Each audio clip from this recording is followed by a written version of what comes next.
ਤੇ ਹੁਣ ਉਹ ਜਿਹੜੇ ਆ ਵਾਈਟ ਹਾਊਸ ਦਾ as a press secretary youngest press secretary ਸੀ 28 ਸਾਲਾਂ ਦੀ, ਤੇ ਉਹ ਛੱਡ ਕੇ ਜਾ ਰਹੇ ਜੀ। ਤੇ ਹਰਜੋਤ ਸਿੰਘ ਜੀ, ਇੱਕ ਜਿਹੜੀ ਸਭ ਤੋਂ ਵੱਡੀ ਖਬਰ ਇਸ ਟਾਈਮ ਆ ਰਹੀ ਆ, ਜਿਹੜੀ ਹੁਣ ਕਈ ਨਿਊਜ਼ ਏਜੰਸੀਜ਼ ਰਿਪੋਰਟ ਕਰ ਰਹੀਆਂ ਵੀ USS ਅਬਰਾਹਮ ਲਿੰਕਨ ਦੇ ਉੱਤੇ ਜਿਹੜੇ ਸੇਲਰਸ ਨੇ ਉਹਨਾਂ ਦੇ ਮੈਂਟਲ ਹੈਲਥ ਕ੍ਰਾਈਸਿਸ ਜਿਹੜਾ ਉਹ ਚੱਲ ਰਿਹਾ ਆ। ਪਿਛਲੇ ਕਈ ਮਹੀਨਿਆਂ ਤੋਂ USS ਅਬਰਾਹਮ ਲਿੰਕਨ ਜਿਹੜਾ ਜੰਗੀ ਬੇੜਾ ਆ, ਉਹ ਜਿਨ੍ਹਾਂ ਨੇ ਨੇਵਲ ਬਲੌਕੇਡ ਲਾ ਕੇ ਰੱਖਿਆ ਹੋਇਆ ਇਰਾਨ ਦੇ ਜਿਹੜੀਆਂ ਬੰਦਰਗਾਹਾਂ ਨੂੰ, ਉੱਥੇ ਆ ਜਾ ਰਹੇ ਜਿਹੜੇ ਜਹਾਜ਼ਾਂ ਨੂੰ, ਉਸ ਨੂੰ ਲੈ ਕੇ ਹੁਣ ਜਿਹੜੇ ਲਾ ਮੇਕਰਸ ਆ ਸਵਾਲ ਪੁੱਛ ਰਹੇ ਆ ਵੀ ਕੀ ਚੱਕਰ ਪਿਆ ਆ। ਇਹ ਰਿਪੋਰਟਸ ਆਈਆਂ ਵੀ ਕੁਛ ਜਿਹੜੇ ਸੇਲਰਸ ਆ ਉਹਨਾਂ ਨੇ ਛਾਲ ਮਾਰ ਦਿੱਤੀ ਇਸ ਜਿਹੜੇ ਜੰਗੀ ਬੇੜੇ ਦੇ ਉੱਤੋਂ। ਕਹਿੰਦੇ ਵੀ ਕਈ ਮਹੀਨੇ ਹੋ ਗਏ ਆ, ਸਾਨੂੰ ਛੁੱਟੀ ਨਹੀਂ ਮਿਲ ਰਹੀ, ਸਾਨੂੰ ਘਰੇ ਨਹੀਂ ਜਾਣ ਦਿੱਤਾ ਜਾ ਰਿਹਾ, ਪਰਿਵਾਰ ਨੂੰ ਨਹੀਂ ਜਿਹੜਾ ਉਹ ਮਿਲਣ ਦਿੱਤਾ ਜਾ ਰਿਹਾ ਹੈਗਾ। ਸੋ ਲੰਮਾ ਸਮਾਂ ਜਦੋਂ ਪਾਣੀ ਦੇ ਵਿੱਚ ਇਸ ਤਰੀਕੇ ਦੇ ਨਾਲ ਰਹਿ ਜਾਂਦੇ ਆ ਤਾਂ ਇਹ ਜਿਹੜੀ ਸਿਚੁਏਸ਼ਨ ਆ ਉਹ ਬਣ ਜਾਂਦੀ ਆ। 250 ਦਿਨ ਤੋਂ ਵੱਧ ਹੋ ਗਏ ਆ। ਜਿਹੜੇ ਪਿਛਲੇ ਸਾਲ ਨਵੰਬਰ ਮਹੀਨੇ ਦੇ ਵਿੱਚ ਜਿਹੜਾ USS ਅਬਰਾਹਮ ਲਿੰਕਨ ਦਾ ਹੋਮ ਪੋਰਟ ਆ ਸੈਨ ਡਿਏਗੋ ਦੇ ਵਿੱਚ, ਉੱਥੋਂ ਇਹ ਰਵਾਨਗੀ ਇਹਨਾਂ ਨੇ ਕੀਤੀ ਸੀਗੀ, ਤੇ 250 ਦਿਨ ਤੋਂ ਵੱਧ ਦਾ ਵਕਤ ਜਿਹੜਾ ਹੋ ਗਿਆ ਮਿਡਲ ਈਸਟ ਦੇ ਵਿੱਚ US ਆਪਰੇਸ਼ਨਸ ਦੀ ਸਪੋਰਟ ਦੇ ਲਈ ਇਹ ਜਿਹੜਾ ਜੰਗੀ ਬੇੜਾ ਉੱਥੇ ਲਾਇਆ ਹੈਗਾ ਆ। 5000 ਤੋਂ ਵੱਧ ਸੇਲਰ ਤੇ ਮਰੀਨਸ ਜਿਹੜੇ ਆ ਇਸ ਮੌਕੇ ਉਸ USS ਅਬਰਾਹਮ ਲਿੰਕਨ ਦੇ ਉੱਤੇ ਸਵਾਰ ਹੈਗੇ ਨੇ। ਤੇ ਕਿਸੇ ਵੀ ਪੋਰਟ ਕਾਲ ਨੂੰ ਹੋਇਆ ਵੀ 200 ਦਿਨ ਤੋਂ ਵੱਧ ਦਾ ਵਕਤ ਹੋ ਚੁੱਕਾ ਆ। ਕਹਿੰਦੇ ਵੀ ਮਾਡਰਨ ਡੇ ਰੈਕਡ ਬਣ ਚੁੱਕਾ ਆ ਇੰਨੇ ਦਿਨ ਲਗਾਤਾਰ ਸਮੁੰਦਰ ਦੇ ਵਿੱਚ ਕੱਟਣ ਦਾ। ਸੈਨੇਟਰ ਰਿਚਰਡ ਬਲੂਮੈਂਥਲ ਉਹਨਾਂ ਨੇ ਇਹ ਜਿਹੜੀ ਜਾਣਕਾਰੀ ਦਿੱਤੀ ਆ। ਜਿਹੜੀਆਂ ਨਿਊਜ਼ ਆਊਟਲੈਟ ਨੇਵੀ ਟਾਈਮਸ ਤੇ ਸਟਾਰ ਐਂਡ ਸਟ੍ਰਾਈਪਸ ਆ, ਉਹਨਾਂ ਨੇ ਵੀ ਇਸ ਹਫਤੇ ਜਿਹੜੇ ਰਿਪੋਰਟਿੰਗ ਕੀਤੀ ਸੀ ਵੀ ਕਈ ਉੱਥੇ ਫੌਜੀਆਂ ਨੇ ਇਸ ਬੇੜੇ ਤੋਂ ਛਾਲ ਮਾਰ ਦਿੱਤੀ ਸਮੁੰਦਰ ਦੇ ਵਿੱਚ। ਵੀ ਬੇਸਿਕਲੀ ਇੱਕ ਹਿਸਾਬ ਦੇ ਨਾਲ ਕਹਿ ਲਓ ਵੀ ਵਿਰੋਧ ਆਪਣਾ ਜਤਾਉਣ ਦੀ ਇੱਕ ਕੋਸ਼ਿਸ਼ ਇਸ ਤਰੀਕੇ ਦੇ ਨਾਲ ਹੈਗੀ ਆ। ਬਲੂਮੈਂਥਲ ਜਿਹੜੇ ਡੈਮੋਕ੍ਰੇਟ ਨੇ ਕਨੈਟੀਕਟ ਤੋਂ, ਇਹ ਮੈਂਬਰ ਹੈਗੇ ਨੇ ਆਰਮਡ ਸਰਵਿਸਿਜ਼ ਕਮੇਟੀ ਦੇ। ਇਹਨਾਂ ਨੇ ਹੁਣ ਚਿੱਠੀ ਲਿਖੀ ਆ ਡਿਫੈਂਸ ਸਕੱਤਰ ਪੀਟ ਹੈਗਸੈਥ ਨੂੰ ਤੇ ਐਕਟਿੰਗ ਸਕੱਤਰ ਜਿਹੜੇ ਨੇਵੀ ਦੇ ਆ ਉਹਨਾਂ ਨੂੰ, ਤੇ ਗਹਿਰੀ ਚਿੰਤਾ ਜਿਹੜੀ ਉਹਨਾਂ ਨੇ ਇਸ ਦੇ ਪ੍ਰਤੀ ਜਿਹੜੀ ਉਹ ਪ੍ਰਗਟਾਈ ਆ। ਉਹ ਕਹਿੰਦੇ ਵੀ ਇੰਨੀ ਲੰਮੀ ਸਮੇਂ ਦੀ ਜਿਹੜੀ ਡਿਪਲੋਇਮੈਂਟ ਆ ਇਹ ਕਿਉਂ ਆ, ਤੇ ਇਸ ਦੇ ਜਵਾਬ ਜਿਹੜੇ ਉਹ ਸਾਨੂੰ ਮਿਲਣੇ ਜਿਹੜੇ ਉਹ ਚਾਹੀਦੇ ਆ। ਇਹ ਰਿਪੋਰਟ ਇਹ ਕਰ ਰਹੇ ਨੇ, ਇਹ ਜਿਹੜੇ ਸੈਨੇਟਰ ਆਪ ਕਹਿ ਰਹੇ ਨੇ, ਕਹਿੰਦੇ ਵੀ ਬੇਸਿਕ ਸਪਲਾਈਜ਼ ਦੀ ਸ਼ਾਰਟੇਜ ਆ, water contamination, plumbing issues, mental health ਜਿਹੜੀ ਉਹ ਨੁਕਸਾਨੀ ਜਾ ਰਹੀ ਆ, ਤੇ ਡੈਕ ਸੇਫਟੀ ਦੇ ਕੰਸਰਨ ਜਿਹੜੇ ਇਸ ਟਾਈਮ ਬਣੇ ਪਏ ਹੈਗੇ ਨੇ। ਸੋ ਕਹਿੰਦੇ ਵੀ ਕਈ ਮੀਡੀਆ ਆਊਟਲੈਟ ਇਹ ਵੀ ਦੱਸ ਰਹੇ ਸੀਗੇ ਵੀ 200 ਤੋਂ ਵੱਧ ਜਿਹੜੇ ਫੈਮਿਲੀ ਮੈਂਬਰ ਆ ਲਿੰਕਨ ਕਰੂ ਮੈਂਬਰਸ ਦੇ, ਉਹਨਾਂ ਨੇ ਵੀ ਆਪਣੇ ਪਰਿਵਾਰ ਦੇ ਜੀਆਂ ਦੀ ਜਿਹੜੀ ਹੈਲਥ ਤੇ ਸੇਫਟੀ ਕੰਡੀਸ਼ਨਸ ਨੂੰ ਲੈ ਕੇ ਚਿੰਤਾ ਜਿਹੜੀ ਆ ਉਹ ਜਤਾਈ ਆ। ਤੇ ਉਹ ਜਾਣਕਾਰੀ ਜਿਹੜੇ ਐਕਟਿੰਗ ਨੇਵੀ ਦੇ ਸਕੱਤਰ ਹੰਗ ਕਾਓ ਉਹਨਾਂ ਤੱਕ ਜਿਹੜੀ ਉਹ ਪਹੁੰਚਾਈ ਹੈਗੀ ਆ। ਤੇ ਕਹਿੰਦੇ ਵੀ ਕਈ ਟਾਊਨ ਹਾਲ ਮੀਟਿੰਗਸ ਜਿਹੜੀਆਂ ਸੀਨੀਅਰ ਅਧਿਕਾਰੀ ਦੇ ਨਾਲ ਪਿਛਲੇ ਵੀਰਵਾਰ ਹੋਈਆਂ ਸੀ, ਉਹਦੇ ਵਿੱਚ ਵੀ ਉਹਨਾਂ ਨੇ ਇਹ ਜਿਹੜੇ ਮੁੱਦੇ ਨੂੰ ਚੁੱਕਿਆ ਜਿਹੜਾ ਉਹ ਹੈਗਾ ਆ। ਇੱਕ ਬੀਬੀ ਤਾਂ ਕਹਿੰਦੇ ਵੀ ਰੋਈ ਪਈ ਜਦ ਉਸ ਨੂੰ ਮੈਸੇਜ ਆਪਣੇ ਘਰ ਵਾਲੇ ਵੱਲੋਂ ਮਿਲਿਆ, ਤੇ ਕਹਿੰਦੇ ਵੀ ਉਹਦਾ ਮੈਸੇਜ ਇਹ ਸੀਗਾ ਵੀ ਮੈਂ ਆਸ ਉਮੀਦ ਕਰਦਾ ਵੀ ਕੱਲ ਨੂੰ ਮੈਂ ਜਿਹੜਾ ਉਹ ਜਿੰਦਾ ਜਿਹੜਾ ਉੱਠ ਜਾਵਾਂ। ਵੀ ਨਹੀਂ ਸੱਚ, ਉਹ ਕਹਿੰਦਾ ਵੀ ਉਸ ਬੀਬੀ ਨੇ ਦੱਸਿਆ ਵੀ ਉਹਦੇ ਘਰ ਵਾਲੇ ਨੇ ਕਿਹਾ ਵੀ ਮੈਂ ਇਹ ਆਸ ਕਰਦਾ ਵੀ ਮੈਂ ਕੱਲ ਨੂੰ ਉੱਠਾਂ ਹੀ ਨਾ, ਵੀ ਡਜ਼ਨਟ ਵੇਕ ਅਪ ਟੁਮਾਰੋ। ਸੋ ਇਹ ਸਟਾਰ ਐਂਡ ਸਟ੍ਰਾਈਪਸ ਨੇ ਵੀ ਰਿਪੋਰਟ ਕੀਤਾ ਤੇ ਉਹ ਬੀਬੀ ਨੇ ਜਿਹੜਾ ਉਸ ਤਰੀਕੇ ਦੇ ਨਾਲ ਦੱਸਿਆ। ਸੋ ਇਹ ਹੁਣ ਕਾਫੀ ਵੱਡਾ ਜਿਹੜਾ ਹਰਜੋਤ ਸਿੰਘ ਜੀ ਇੱਕ ਮੁੱਦਾ ਆ ਇਹ ਬਣ ਚੁੱਕਾ ਆ ਵੀ USS ਅਬਰਾਹਮ ਲਿੰਕਨ ਦੇ ਉੱਤੇ ਜਿਹੜੇ ਸੇਲਰਸ ਆ ਉਹਨਾਂ ਨੇ ਕਈਆਂ ਨੇ ਤਾਂ ਛਾਲ ਮਾਰੀ ਆ, ਤੇ ਕਈਆਂ ਦੀ ਜਿਹੜੀ ਮੈਂਟਲ ਸਥਿਤੀ ਆ ਅਜਿਹੇ ਮੈਸੇਜਸ ਤੋਂ ਜਿਹੜਾ ਉਹ ਪਤਾ ਲੱਗ ਰਿਹਾ ਆ। ਜੀ ਬਿਲਕੁਲ। ਸੋ ਰਮਨ ਜੀ ਅੱਗੇ ਚਲੀਏ, ਜਿਹੜਾ ਫਰੇਟ ਰਿਸੈਸ਼ਨ ਸੀਗਾ, ਕਹਿੰਦੇ ਵੀ ਪਿਛਲੇ ਕਈ ਸਾਲਾਂ ਤੋਂ ਟਰੱਕਿੰਗ ਇੰਡਸਟਰੀ ਨੂੰ ਬਹੁਤ ਹਿੱਟ ਕੀਤਾ। ਹੁਣ ਕਈ ਕੰਪਨੀਆਂ ਆ ਉਹ ਬਹੁਤ ਜ਼ਿਆਦਾ ਐਕਸਪੈਂਡ ਕਰ ਰਹੀਆਂ।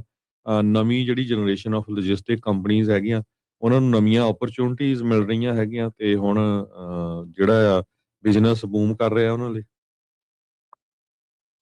ਭਾਜੀ ਡਿਫਰੈਂਟ ਮਿਕਸ ਜਿਹੜੀ ਫੀਲਿੰਗ ਹੈਗੀ ਆ ਇਸ ਵੇਲੇ ਮਾਰਕੀਟ ਦੇ ਵਿੱਚ। It's not a traditional kind of deal ਜਿਹੜੀ ਸੀਗੀ ਪਹਿਲਾਂ, ਉਹ ਨਹੀਂ ਹੈਗੀ। ਇਹ ਟੋਟਲੀ ਡਿਫਰੈਂਟ ਹੈਗੀ ਹੈ। ਨੋਰਮਲੀ ਜਿਹੜਾ ਹੁੰਦਾ ਆ ਕਿ ਡਿਮਾਂਡ ਅਪ ਜਾਂਦੀ ਆ, ਫਰੇਟ ਅਪ ਜਾਂਦਾ, ਰੇਟਸ ਅਪ ਜਾਂਦੇ ਆ, ਤੇ ਕੈਰੀਅਰ ਜਿਹੜੇ ਆ ਉਹ ਡਰਾਈਵਰ ਹਾਇਰ ਕਰਦੇ ਆ, ਕਪੈਸਿਟੀ ਅਪ ਜਾਂਦੀ ਹੈ। ਇਹ ਜਿਹੜਾ ਟਾਈਮ ਇਸ ਵੇਲੇ ਚੱਲ ਰਿਹਾ ਹੈਗਾ, ਇਹਦੇ ਵਿੱਚ ਐਨਫੋਰਸਮੈਂਟ ਅਪ ਗਈ ਆ, ਕੁਐਸਚਨੇਬਲ ਕੈਰੀਅਰਸ ਜਿਹੜੇ ਆ ਉਹ ਡਿਸਅਪੀਅਰ ਹੋ ਰਹੇ ਆ, ਅਵੇਲੇਬਿਲਿਟੀ ਜਿਹੜੀ ਉਹ ਥੱਲੇ ਜਾ ਰਹੀ ਆ, ਤੇ ਰੇਟਸ ਅਪ ਜਾ ਰਹੇ ਆ। ਸੋ ਇਹ ਨਾਰਮਲ ਜਿਹੜਾ ਸਾਈਕਲ ਚੱਲਦਾ ਹੁੰਦਾ ਉਹਦੇ ਨਾਲੋਂ ਟੋਟਲੀ ਡਿਫਰੈਂਟ ਸਾਈਕਲ ਚੱਲ ਰਿਹਾ ਹੈਗਾ। ਸੋ ਇਹ ਬਿਲਕੁਲ ਹੀ ਡਿਫਰੈਂਟ ਏਰੀਆ ਹੈਗਾ, ਡਿਫਰੈਂਟ ਸਾਈਡ ਹੈਗੀ ਆ। ਇਹ ਜਿਹੜੇ ਵਰਨਰ ਦੇ CEO ਹੈਗੇ ਆ, ਉਹਨਾਂ ਨੇ ਲੇਟਲੀ ਇਹ ਚੀਜ਼ ਜਿਹੜੀ ਆ ਇਹ ਸਾਂਝੀ ਕੀਤੀ ਆ ਡੱਚ ਬੈਂਕ ਦੀ ਕਾਨਫਰੰਸ ਜਿਹੜੀ ਸੀਗੀ ਉਹਦੇ ਵਿੱਚ। ਸੋ ਉਹਨਾਂ ਨੇ ਇਹ ਚੀਜ਼ ਖੁੱਲ੍ਹ ਕੇ ਕਹੀ ਹੈਗੀ ਹੈ ਕਿ ਜਿਹੜਾ ਕ੍ਰੈਕਡਾਊਨ ਹੈਗਾ ਆ, ਜਿਹੜਾ ਚਾਹੇ ਉਹ ਇਨਫੋਰਸਮੈਂਟ ਹੋ ਰਹੀ ਆ, ਚਾਹੇ ਉਹ ਕੁਐਸਚਨੇਬਲ ਕੈਰੀਅਰ ਜਿਹੜੇ ਡਿਸਅਪੀਅਰ ਹੋ ਰਹੇ ਆ, ਇਹਨਾਂ ਦੇ ਨਾਲ ਜਿਹੜੀ ਕਪੈਸਿਟੀ ਆ ਉਹ ਹੋਰ ਘਟੂਗੀ, ਕਪੈਸਿਟੀ ਜਿਹੜੀ ਆ ਹੋਰ ਘੱਟ ਹੋਊਗੀ। ਔਰ ਇਹਦੇ ਨਾਲ ਹੀ ਮਿਲਦੀ ਜੁਲਦੀ ਜਿਹੜੀ ਰਿਪੋਰਟ ਦੂਸਰੀ ਆ ਉਹ ਆ ਕਿ ਰੇਟਸ ਤਾਂ ਵੱਧ ਰਹੇ ਹੈਗੇ ਆ, ਪਰ ਜੌਬਸ ਘੱਟ ਰਹੀਆਂ ਹੈਗੀਆਂ ਟਰੱਕਿੰਗ ਦੇ ਵਿੱਚ। ਇਹ ਮਤਲਬ ਕਿ ਡਿਫਰੈਂਟ ਹੈਗਾ। ਹਿਸਟੋਰੀਕਲੀ ਹੁੰਦਾ ਸੀਗਾ ਕਿ ਜਦੋਂ ਰੇਟਸ ਇੰਪਰੂਵ ਹੁੰਦੇ ਆ ਤੇ ਕੈਰੀਅਰਸ ਸਟਾਰਟ ਹਾਇਰਿੰਗ। ਇਸ ਵਾਰੀ ਇਹ ਨਹੀਂ ਹੋ ਰਿਹਾ ਹੈਗਾ। ਸੋ ਲੇਟਲੀ ਜਿਹੜੀਆਂ ਜੌਬਸ ਹੈਗੀਆਂ ਆ, ਜੁਲਾਈ ਦੇ ਵਿੱਚ ਨੀਅਰਲੀ 3000, ਜੂਨ ਦੇ ਵਿੱਚ 2000 ਘਟੀਆਂ ਹੈਗੀਆਂ। ਥੋੜ੍ਹੀਆਂ ਜਿਹੀਆਂ ਜੌਬਸ ਗੇਨ ਹੋਈਆਂ ਹੈਗੀਆਂ। ਬਿਲਕੁਲ ਟੋਟਲੀ ਉਲਟ ਚੱਲ ਰਿਹਾ ਹੈਗਾ ਕੰਮ। ਸੋ ਓਲਡ ਫਰੇਟ ਸਾਈਕਲ ਜਿਹੜਾ ਸੀਗਾ ਉਹਦੇ ਵਿੱਚ ਹਮੇਸ਼ਾ ਇਹ ਹੁੰਦਾ ਸੀਗਾ ਕਿ ਹਾਇਰ ਰੇਟ 'ਤੇ ਆ company, buy trucks, company hire drivers, capacity increase, rates eventually fall. So rates eventually ਥੱਲੇ ਨੂੰ ਆ ਜਾਂਦੇ ਸੀਗੇ। ਇਸ ਵੇਲੇ ਜਿਹੜਾ 2026 ਵਾਲਾ ਸਾਈਕਲ ਹੈਗਾ ਆ, ਤੇ ਇਹਦੇ ਵਿੱਚ ਵੀਕ ਜਾਂ ਮੋਡੈਸਟ ਫਰੇਟ ਡਿਮਾਂਡ ਹੈਗੀ ਆ।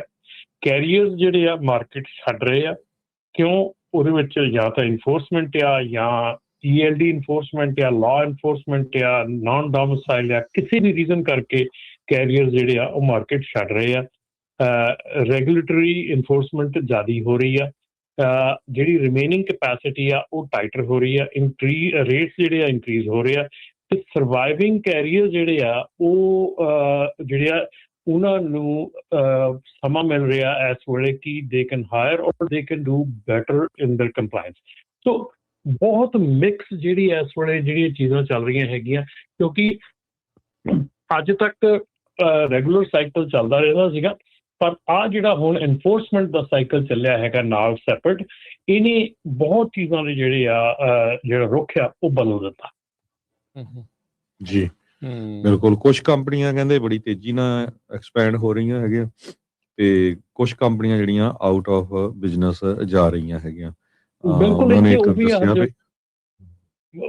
ਹੈ ਹਰਜੋਤ ਜੀ। ਜਿਹੜੀਆਂ ਕੰਪਨੀਆਂ will do better in there compliance, better hiring, ਤੁਸੀਂ ਢੰਗ ਨਾਲ ਚੱਲੋਗੇ, ਤਰੀਕੇ ਨਾਲ ਚੱਲੋਗੇ, ਸੋਚ ਕੇ ਚੱਲੋਗੇ, those are the companies which are making money. Spot rate ਜਿਹੜੇ ਹੈਗੇ ਆ ਉਹ ਡੈਫੀਨੇਟਲੀ ਥੱਲੇ ਆਏ ਹੈਗੇ ਆ। ਸਪੌਟ ਰੇਟ ਪਿਛਲੇ ਹਫ਼ਤਿਆਂ ਦੇ ਵਿੱਚ ਥੋੜ੍ਹੇ ਥੱਲੇ ਆਏ ਹੈਗੇ ਆ। ਰੀਫਰ ਦੇ ਰੇਟ ਥੋੜ੍ਹੇ ਠੀਕ ਹੈਗੇ ਆ, ਪਰ ਡਰਾਈ ਦਾ ਤੇ ਫਲੈਟਬੈਡ ਦੇ ਰੇਟਸ ਜਿਹੜੇ ਆ ਥੋੜ੍ਹੇ ਜਿਹੇ ਸਰਕੇ ਹੈਗੇ। ਪਰ ਓਵਰਆਲ ਜੇ ਆਪਾਂ ਗੱਲ ਕਰੀਏ ਤੇ ਇੱਥੇ ਇਹੋ ਹੀ ਹੈ ਇਸ ਵੇਲੇ ਕਿ ਐਰਕੀ ਇੱਕ ਬਹੁਤ ਹੀ ਜ਼ਿਆਦਾ ਅਨਕਨਵੈਨਸ਼ਨਲ ਸਮਾਂ ਚੱਲ ਰਿਹਾ ਹੈਗਾ ਟਰੱਕਿੰਗ ਦੇ ਵਿੱਚ। ਨਾਰਮਲ ਸਮਾਂ ਨਹੀਂ ਹੈਗਾ। ਅੱਛਾ ਰਮਨ ਜੀ, ਵਿੱਚ ਜੇ ਕੁਛ ਵੀਕ ਪਹਿਲਾਂ ਪ੍ਰਾਈਸਿਸ ਵਗੈਰਾ ਤਾਂ ਨੂੰ ਗਈਆਂ ਸੀਗੀਆਂ, ਫਿਰ ਤੇਲ ਵੱਧ ਗਿਆ, ਫਿਰ ਉਹ ਥੱਲੇ ਨੂੰ ਆ ਗਈਆਂ। ਸੋ ਇੰਡਸਟਰੀ ਨੂੰ ਵੀ ਇਹ ਸਾਰੀਆਂ ਚੀਜ਼ਾਂ ਮੈਨੇਜ ਕਰਨ ਦੇ ਵਿੱਚ ਕਾਫੀ ਵਕਤ ਲੱਗ ਜਾਂਦਾ ਆ। ਕਾਫੀ ਮਤਲਬ ਉਥਲ ਪੁਥਲ ਜੀ ਜਿਹੜੀ ਉਹ ਰਹਿੰਦੀ ਆ, ਬੰਦਾ ਸਟੇਬਿਲਟੀ ਜੀ ਨਹੀਂ ਹੁੰਦੀ। ਇਹ ਵੀ ਪਤਾ ਲੱਗਾ ਸੀ ਜਦੋਂ ਮਾੜੇ ਜਿਹੇ ਰੇਟ ਵਧੇ ਸੀ, ਲੋਕਾਂ ਨੇ ਲੈਣਾ ਲਾਤੀਆਂ ਸੀਗੀਆਂ ਵੀ ਟਰੱਕ ਹੀ ਟਰੱਕ ਖਰੀਦਣ ਲੱਗ ਗਏ ਸੀਗੇ। ਫਿਰ ਨਹੀਂ, ਪਰ ਰਾਜਕਰਨ ਹੁਣ ਟਰੱਕ ਖਰੀਦਣ ਦੇ ਨਾਲ ਉਹ ਨਹੀਂ ਨਾ ਗੱਲ ਬਣਨੀ ਹੈਗੀ ਜਿਹੜੀ ਪਹਿਲਾਂ ਬਣ ਜਾਂਦੀ ਸੀਗੀ ਕਿ ਡਰਾਈਵਰ ਅਵੇਲੇਬਿਲਿਟੀ ਬਹੁਤ ਜ਼ਿਆਦਾ ਸੀਗੀ। ਹੁਣ ਡਰਾਈਵਰ, ਕੱਲ ਦੀ ਵੀ ਖਬਰ ਹੈਗੀ ਹੈ, ਕੱਲ I-10 ਦੇ ਉੱਤੇ, I-40 ਦੇ ਉੱਤੇ ਕਾਫੀ ਜ਼ਿਆਦਾ ਇਨਫੋਰਸਮੈਂਟ ਸੀਗੀ। ਮੈਨੂੰ ਪਿਕਚਰਸ ਵੀ ਆਈਆਂ ਹੈਗੀਆਂ, ਕਾਲਸ ਵੀ ਆਈਆਂ ਹੈਗੀਆਂ। ਇਨਫੋਰਸਮੈਂਟ ਕਾਫੀ ਜ਼ਿਆਦਾ ਸੀ ਆਈਜ਼ ਦੀ। ਇੰਗਲਿਸ਼ ਪ੍ਰੋਫੀਸ਼ੀਐਂਸੀ ਟੈਸਟ ਜਿਹੜਾ ਆ at the end of the day English proficiency test ਜਿਹੜਾ ਉਹ ਸਾਰਿਆਂ ਨਾਲੋਂ ਵੱਡਾ ਬਿਗੇਸਟ ਫੈਕਟਰ ਬਣ ਕੇ ਉੱਭਰ ਰਿਹਾ ਹੈਗਾ ਇਸ ਵੇਲੇ। ਜੇ ਤੁਸੀਂ ਟਰੱਕ ਚਲਾਉਂਦੇ ਆ ਜਾਂ ਟਰੱਕ ਚਲਾਉਣਾ ਚਾਹੁੰਦੇ ਆ ਤੇ ਜੇ ਤੁਹਾਡੀ ਇੰਗਲਿਸ਼ ਦੇ ਵਿੱਚ ਪ੍ਰੋਫੀਸ਼ੀਐਂਸੀ ਹੈ ਨਹੀਂ ਗੀ ਤੇ I don't think so this is your market no more. Market ਇਹ ਵਾਲੀ ਤੁਹਾਡੀ ਨਹੀਂ ਹੈਗੀ ਕਿਉਂਕਿ ਇੰਗਲਿਸ਼ ਬਦਲ ਗਿਆ ਸਿਸਟਮ। ਜਿਹੜਾ ਇੰਗਲਿਸ਼ ਪ੍ਰੋਫੀਸ਼ੀਐਂਸੀ ਹੈ ਨਾ ਰਾਜਕਰਨ, ਇਸ ਵੇਲੇ ਗਵਰਨਮੈਂਟ ਨੇ ਜਿਹੜਾ ਵੀ ਰੂਲ ਇੰਪੋਜ਼ ਕੀਤਾ ਆ ਉਹ ਉਹਨੂੰ ਕੋਡੀਫਾਈ ਕਰ ਰਿਹਾ ਹੁਣ। ਸੋ ਕੋਡੀਫਾਈ ਕਰਨ ਦਾ ਮਤਲਬ ਇਹ ਹੈ ਕਿ ਦੈਟ ਵਿਲ ਨਾ ਜਿਹੜੀ ਨੈਕਸਟ ਕੋਈ ਵੀ ਐਡਮਿਨਿਸਟ੍ਰੇਸ਼ਨ ਆਉਂਦੀ ਆ it's not going to be easy to change, it's going to be almost close to impossible to change that law. So English ਦੀ ਕੋਡੀਫਿਕੇਸ਼ਨ, DMV ਦੇ ਵਿੱਚ ਟੈਸਟ ਜਿਹੜੇ ਆ ਉਹ ਸਿਰਫ ਤੇ ਸਿਰਫ ਇੰਗਲਿਸ਼ ਦੇ ਵਿੱਚ ਹੋਣੇ, ਇਹ ਬਹੁਤ ਸਾਰੀਆਂ ਚੀਜ਼ਾਂ ਜਿਹੜੀਆਂ ਹੈਗੀਆਂ ਇਹਨਾਂ ਨੇ ਟਰੱਕਿੰਗ ਇੰਡਸਟਰੀ ਦੇ ਵਿੱਚ ਐਂਟਰੀ ਜਿਹੜੀ ਆ ਉਹ ਬਾਰਡਰਸ ਜਿਹੜੇ ਆ ਉਹ ਹਾਈ ਕਰ ਦੇਣੇ ਆ। ਐਂਟਰੀ ਜਿਹੜੀ ਆ ਉਹ ਇੰਨੀ ਸੌਖੀ ਨਹੀਂ ਰਹਿ ਜਾਣੀ। 10,000 ਦੇ ਕਰੀਬ ਜਿਹੜੇ ਟਰੱਕ ਸਕੂਲ ਆ ਉਹ ਬੰਦ ਹੋ ਚੁੱਕੇ ਆ। 800 ਤੋਂ 900 ਟਰੱਕ ਸਕੂਲ ਇਸ ਵੇਲੇ ਵਰਜ ਤੇ ਆ ਜਿਹੜੇ ਉਹ ਬੰਦ ਕਰਨ ਦੀ ਰੈਡੀ ਆ। ਸੋ ਇਸ ਵੇਲੇ ਜੇ ਗੱਲ ਕਰੀਏ ELD ਦੀ, ਇਸ ਸਾਲ ਦੇ ਵਿੱਚ 90 ਦੇ ਕਰੀਬ ELDs ਜਿਹੜੀਆਂ ਆ ਉਹ ਉਸ ਤੋਂ ਬਾਹਰ ਹੋ ਗਈਆਂ ਹੈਗੀਆਂ। ਉਹਨਾਂ ਨੇ ਮਤਲਬ ਕਿ ਕੱਢਤੀਆਂ FMCSA ਦੀ ਅਪਰੂਵਡ ਲਿਸਟ ਚੋਂ। 400 ਦੇ ਕਰੀਬ ELDs ਐਸੀਆਂ ਹੈਗੀਆਂ ਜਿਹੜੀਆਂ ਕਿ ਐਂਟਰ ਕਰਨ ਦੇ ਲਈ ਟਰਾਈ ਕਰ ਰਹੀਆਂ ਲੇਕਿਨ ਉਹ ਅਪਰੂਵ ਨਹੀਂ ਹੋ ਰਹੀਆਂ। ਜਿਹੜੀ ਇਸ ਵੇਲੇ FMCSA ਦੇ ਚੀਫ ਹੈ ਡੈਰਿਕ ਬਾਰਡਸ, ਉਹਨਾਂ ਦੇ ਵੱਲੋਂ ਸਾਰਿਆਂ ਨਾਲੋਂ ਜ਼ਿਆਦਾ ਜਿਹੜਾ ਇਸ ਵੇਲੇ ਜ਼ੋਰ ਦਿੱਤਾ ਜਾ ਰਿਹਾ ਉਹ ਦਿੱਤਾ ਜਾ ਰਿਹਾ ਸੈਲਫ ਸਰਟੀਫਿਕੇਸ਼ਨ ਆਫ ELD ਕਿ ਇਹਨੂੰ ਰਿਵਾਈਵ ਕਰਨਾ ਜਾਂ ਇਹਨੂੰ ਚੇਂਜ ਕਰਨਾ, ਇਹਨੂੰ ਸਟ੍ਰਿਕਟ ਕਰਨਾ। ਕਿੱਦਾਂ ਉਹ ਕਰਨਾ ਆ ਦੈਟ ਇਜ਼ ਆਲ ਜਿਹੜਾ ਟਾਈਮ ਆਉਣ ਵਾਲਾ ਦੱਸੂਗਾ। ਸੋ ਇਹ ਸਾਰੀਆਂ ਚੀਜ਼ਾਂ ਜਿਹੜੀਆਂ ਰਾਜਕਰਨ, ਇਹ ਸਾਰੀਆਂ ਚੀਜ਼ਾਂ ਨੇ ਟਰੱਕਿੰਗ ਦੇ ਵਿੱਚ ਐਂਟਰੀ ਜਿਹੜੀ ਆ ਉਹ ਬਹੁਤ ਟਫ ਕਰ ਦੇਣੀ ਆ। ਜੀ ਬਿਲਕੁਲ। ਅਗਲੀ ਖਬਰ ਵੱਲ ਚਲੀਏ। ਇੱਕ ਰਮਨ ਜੀ, ਆਪਾਂ ਪਿਛਲੀ ਵਾਰੀ ਵੀ ਡਿਸਕਸ ਕੀਤਾ ਸੀ ਜਿਹੜਾ ਕੈਬੋਟੇਜ ਵਾਇਲੇਸ਼ਨ ਆ। ਇੱਕ ਕੈਨੇਡਾ ਦਾ ਟਰੱਕਰ, ਉਹਨੂੰ ਅਰੈਸਟ ਕੀਤਾ ਹੁਣ ਨਿਊ ਮੈਕਸੀਕੋ ਦੇ ਵਿੱਚ। ਸਰੋਤਿਆਂ ਨੂੰ ਆਪਾਂ ਦੱਸ ਚੁੱਕੇ ਹਾਂ ਜਿਹੜਾ ਕੈਬੋਟੇਜ ਵਾਇਲੇਸ਼ਨ ਹੁੰਦੀ ਆ ਵੀ ਜਿਹੜਾ ਦੂਸਰੇ ਮੁਲਕ ਦਾ ਡਰਾਈਵਰ ਆ, ਚਾਹੇ ਉਹ ਮੈਕਸੀਕੋ ਦਾ ਜਾਂ ਕੈਨੇਡਾ ਦਾ, ਜੇ ਉਹ ਵਿਦਿਨ US ਇੱਕ ਲੋਕੇਸ਼ਨ ਤੋਂ ਦੂਜੀ ਲੋਕੇਸ਼ਨ ਨੂੰ ਜਿਹੜਾ ਸਮਾਨ ਚੱਕਦਾ ਹੈ ਤੇ ਉਹਨੂੰ ਕੈਬੋਟੇਜ ਵਾਇਲੇਸ਼ਨ ਕਿਹਾ ਜਾਂਦਾ ਹੈਗਾ। ਸੋ ਕਹਿੰਦੇ ਵੀ ਡਰਾਈਵਰ ਨੇ ਲੋਡ ਚੱਕਿਆ ਸੀ ਨਿਊ ਮੈਕਸੀਕੋ ਦੇ ਵਿੱਚ ਬਟਵੀਨ ਡੈਮਿੰਗ ਤੇ ਲਾਸ ਲੂਨਾਸ, ਤੇ ਮੁੜ ਕੇ ਬਾਰਡਰ ਪੈਟਰੋਲ ਵਾਲਿਆਂ ਨੇ ਉਹਨੂੰ ਅਰੈਸਟ ਕਰ ਲਿਆ, ਫੜ ਲਿਆ ਵੀ ਭਾਈ ਇਹ ਤਾਂ ਤੂੰ ਸ਼ਰੇਆਮ ਵਾਇਲੇਸ਼ਨ ਕਰ ਲਿਆ, ਫੈਡਰਲ ਕੈਬੋਟੇਜ ਰਿਸਟ੍ਰਿਕਸ਼ਨਸ ਆ। ਸੋ ਉਹਦੇ ਤੇ ਉਹਨੇ ਲਿਖ ਦਿੱਤਾ ਐਡਮਿਟਡ ਨਾਟ ਆਥੋਰਾਈਜ਼ਡ ਟੂ ਹਾਲ। ਸੋ ਜਿਹੜੇ ਖਾਸ ਕਰਕੇ ਕੈਨੇਡਾ ਤੋਂ ਡਰਾਈਵਰਸ ਇੱਥੇ ਆਉਂਦੇ ਆ ਜਾਂ ਮੈਕਸੀਕੋ ਤੋਂ ਆਉਂਦੇ ਹੈਗੇ ਆ, ਉਹਨਾਂ ਲਈ ਇਹ ਬੜੀ ਤਕੜੀ ਵਾਰਨਿੰਗ ਹੈਗੀ ਆ। ਬਿਲਕੁਲ ਹਰਜੋਤ ਭਾਜੀ, ਆਪਾਂ ਨੂੰ ਕਾਫੀ ਕੈਨੇਡੀਅਨ ਜਿਹੜੇ ਡਰਾਈਵਰਸ ਆ ਉਹਨਾਂ ਦੀਆਂ ਕਾਲਸ ਵੀ ਆਉਂਦੀਆਂ ਹੁੰਦੀਆਂ ਸੀਗੀਆਂ ਕਿ ਸਾਡੀ ਕੰਪਨੀ ਸਾਨੂੰ ਫੋਰਸ ਕਰਦੀ ਹੈ ਇੱਥੇ ਲੋਡ ਕਰਨ ਨੂੰ। ਜਿਹੜੇ ਆਪਣੇ ਬਿੱਲ ਆਫ ਲੇਡਿੰਗ ਆ ਉਹ ਰੋਂਗ ਬਣਾ ਕੇ ਦਿੰਦੇ ਆ, ਉਹ ਉਹਨਾਂ ਨੂੰ ਐਡਿਟ ਕਰਕੇ ਦਿੰਦੇ ਆ। ਸੋ ਉਹ ਕਈ ਚੀਜ਼ਾਂ ਜਿਹੜੀਆਂ ਆਪਾਂ ਨੂੰ ਕਾਲਸ ਆਉਂਦੀਆਂ ਸੀਗੀਆਂ। ਸੋ ਹੁਣ ਡੈਫੀਨੇਟਲੀ ਮੈਂ ਕਹੂੰਗਾ ਕਿ ਜਿਹੜੀਆਂ ਕੈਨੇਡੀਅਨ ਕੰਪਨੀਜ਼ ਹੈਗੀਆਂ ਜਿਹੜੀਆਂ ਡਰਾਈਵਰਸ ਨੂੰ ਪੁਸ਼ ਕਰਦੀਆਂ ਸੀਗੀਆਂ, ਅਲਟੀਮੇਟਲੀ ਡਰਾਈਵਰ ਤਾਂ ਬਾਹਰ ਹੁੰਦਾ ਹੀ ਹੁੰਦਾ ਆ, ਉਹਦਾ ਤਾਂ ਵੀਜ਼ਾ ਕੈਂਸਲ ਹੁੰਦਾ ਹੀ ਹੁੰਦਾ। ਕੰਪਨੀ ਦੇ ਉੱਤੇ ਵੀ ਜਿਹੜੀਆਂ ਰਿਸਟ੍ਰਿਕਸ਼ਨਸ ਲੱਗ ਜਾਂਦੀਆਂ ਕਿ ਕੰਪਨੀ ਉਹ ਮੁੜ ਕੇ ਇੱਧਰ ਨਹੀਂ ਆ ਸਕਦੀ ਹੈਗੀ। ਸੋ ਹੁਣ ਧਿਆਨ ਦੇ ਨਾਲ ਚੱਲਣ ਦੀ ਲੋੜ ਆ। ਹੁਣ ਇਹ ਜਿਹੜੀਆਂ ਗੱਲਾਂ ਅੱਗੇ ਹੁੰਦੀਆਂ ਸੀ ਉੱਦਾਂ ਦਾ ਕੰਮ ਨਹੀਂ ਰਹਿ ਗਿਆ। ਸੋ ਪਲੀਜ਼ ਜੇ ਤੁਸੀਂ ਕੈਨੇਡਾ ਤੋਂ ਖਾਸ ਕਰਕੇ, ਕਿਉਂਕਿ ਮੈਕਸੀਕੋ ਤੋਂ ਤਾਂ ਆਪਣਾ ਸ਼ਾਇਦ ਕੋਈ ਪੰਜਾਬੀ ਉੱਧਰੋਂ ਨਹੀਂ ਹੌਲ ਕਰਦਾ ਹੁਣ, ਪਰ ਕੈਨੇਡਾ ਤੋਂ ਹੌਲ ਕਰਦੇ ਹੈਗੇ। ਸੋ ਕੈਨੇਡੀਅਨਸ ਜਿਹੜੀਆਂ ਕੰਪਨੀਆਂ ਹੈਗੀਆਂ ਉਹਨਾਂ ਦੇ ਲਈ ਇਹ ਬਹੁਤ ਵੱਡੀ ਵਾਰਨਿੰਗ ਹੈਗੀ ਆ ਕਿ don't get your driver band and your self band. ਜੀ ਬਿਲਕੁਲ। ਸੋ ਤੇ ਤੁਸੀਂ ਵੀ ਕਾਲ ਕਰ ਸਕਦੇ ਹੋ, ਨੰਬਰ ਹੈ 408-272-5200 4082725200। ਇਸ ਨੰਬਰ ਦੇ ਉੱਤੇ ਤੁਸੀਂ ਕਾਲ ਕਰਕੇ ਜਿਹੜਾ ਵੀ ਤੁਹਾਡਾ ਟਰੱਕਿੰਗ ਨੂੰ ਲੈ ਕੇ ਕੁਐਸਚਨ ਆ, ਤੁਸੀਂ ਗੱਲ ਕਰਨਾ ਚਾਹੁੰਦੇ ਆ ਤਾਂ ਜ਼ਰੂਰ ਜਿਹੜਾ ਉਹ ਸੰਪਰਕ ਕਰੋ। ਫੋਨ ਲਾਈਨਸ ਓਪਨ ਨੇ 408-272-5200 4082725200। ਰਮਨ ਜੀ, ਹਰਜੋਤ ਜੀ ਆਪਣੇ ਨਾਲ ਜੁੜੇ ਹੋਏ ਨੇ ਅੰਮ੍ਰਿਤਪਾਲ ਜੀ, ਉਹ ਗੱਲ ਕਰਨਾ ਚਾਹੁੰਦੇ ਨੇ। ਹਾਂਜੀ ਅੰਮ੍ਰਿਤਪਾਲ ਜੀ, ਸਤਿ ਸ਼੍ਰੀ ਅਕਾਲ ਜੀ। ਹਾਂਜੀ, ਵਾਹਿਗੁਰੂ ਜੀ ਕਾ ਖਾਲਸਾ ਵਾਹਿਗੁਰੂ ਜੀ ਕੀ ਫਤਿਹ ਜੀ। ਵਾਹਿਗੁਰੂ ਜੀ ਕਾ ਖਾਲਸਾ ਵਾਹਿਗੁਰੂ ਜੀ ਕੀ ਫਤਿਹ ਜੀ। ਵੀਰ ਜੀ, ਇੱਕ ਇਨਫੋਰਮੇਸ਼ਨ ਸ਼ੇਅਰ ਕਰਨੀ ਸੀ। ਮੇਰੇ ਖਿਆਲ ਸ਼ਾਇਦ ਕਦੇ ਕਿਸੇ ਨੇ ਕੀਤੀ, ਪਰ ਨਹੀਂ। ਮੈਂ USA ਸਿਟੀਜ਼ਨ ਹੈਗਾ ਇੱਥੇ। ਠੀਕ ਹੈ ਜੀ। ਤੇ ਮੇਰਾ ਲਾਇਸੈਂਸ ਐਕਸਪਾਇਰ ਹੋਇਆ ਸੀਗਾ ਹੁਣ ਹਲੇ ਅਕਤੂਬਰ 'ਚ। ਤੇ ਮੈਂ ਜਿੱਦਾਂ ਉਹਨਾਂ ਕੋਲ ਜੁਲਾਈ 'ਚ ਗਿਆ ਤੇ ਉਹ ਕਹਿੰਦੇ ਵੀ ਨਹੀਂ ਤੂੰ ਹਲੇ ਨਹੀਂ ਐਲੀਜੀਬਲ ਹੈਗਾ, ਲਾਈਕ ਅਗਸਤ ਦੇ ਐਂਡ 'ਚ ਆਵੀਂ ਜਾਂ ਸਤੰਬਰ 'ਚ। ਤੇ ਉਸ ਤੋਂ ਬਾਅਦ ਮਤਲਬ ਕਿ ਮਹੀਨਾ ਕੁ ਪਹਿਲਾਂ 2 ਵੀਕ ਪਹਿਲਾਂ ਮੈਨੂੰ ਈਮੇਲ ਆ ਗਈ ਉਹਨਾਂ ਦੀ ਵੀ ਆਣ ਕੇ ਆਪਣਾ ਲਾਇਸੈਂਸ ਰਿਨਿਊ ਕਰਾ ਸਕਦਾ। ਠੀਕ ਹੈ। ਤੇ ਆਪਣਾ ਜਰਨਲ ਵੀ ਤੈਨੂੰ ਦੇਣਾ ਪੈਣਾ, ਵਿਜ਼ਨ ਟੈਸਟ ਐਂਡ ਆਪਣਾ ਪ੍ਰੂਫ ਆਫ ਰੈਜ਼ੀਡੈਂਸੀ ਸਾਰਾ ਕੁਛ ਲਿਆ। ਠੀਕ ਹੈ। ਤੇ ਮੈਂ ਸਟੱਡੀ ਕਰਨੀ ਸ਼ੁਰੂ ਕਰਤੀ ਤੇ ਮੈਂ ਆਪਣੇ ਇੱਕ ਫਰੈਂਡ ਨਾਲ ਸ਼ੇਅਰ ਕੀਤੀ ਗੱਲ, ਮੈਂ ਕਿਹਾ ਤੇਰਾ ਵੀ ਲਾਇਸੈਂਸ ਵੀ ਹੋਣ ਵਾਲਾ ਤੇ ਤੂੰ ਵੀ ਤਿਆਰੀ ਕਰਨੀ ਸ਼ੁਰੂ ਕਰ ਦੇ। ਉਹ ਕਹਿੰਦਾ ਭਾਜੀ ਤੁਸੀਂ ਵੇਟ ਕਰੋ ਲੈਟਰ ਦੀ, ਇਹ ਲੈਟਰ ਦੇ ਵਿੱਚ ਆਪਾਂ ਨੂੰ ਜਰਨਲ ਨਹੀਂ ਦੇਣਾ ਪੈਣਾ ਤੇ ਵੇਟ ਕਰ ਲਓ, 1 ਹਫ਼ਤੇ 'ਚ ਲੈਟਰ ਆ ਜਾਂਦਾ। ਸੋ ਉਹੀ ਗੱਲ ਹੋਈ ਕਿ 1 ਹਫ਼ਤੇ ਦੇ ਵਿੱਚ ਮਤਲਬ ਕਿ ਜਿੱਦਾਂ ਮੰਡੇ ਨੂੰ ਈਮੇਲ ਆਈ, ਸੈਟਰਡੇ ਨੂੰ ਲੈਟਰ ਆ ਗਿਆ ਬਈ ਤੁਸੀਂ ਆਪਣਾ ਲਾਇਸੈਂਸ ਰਿਨਿਊ ਕਰਾ ਸਕਦੇ, ਐਲੀਜੀਬਲ ਹੈਗੇ ਆ।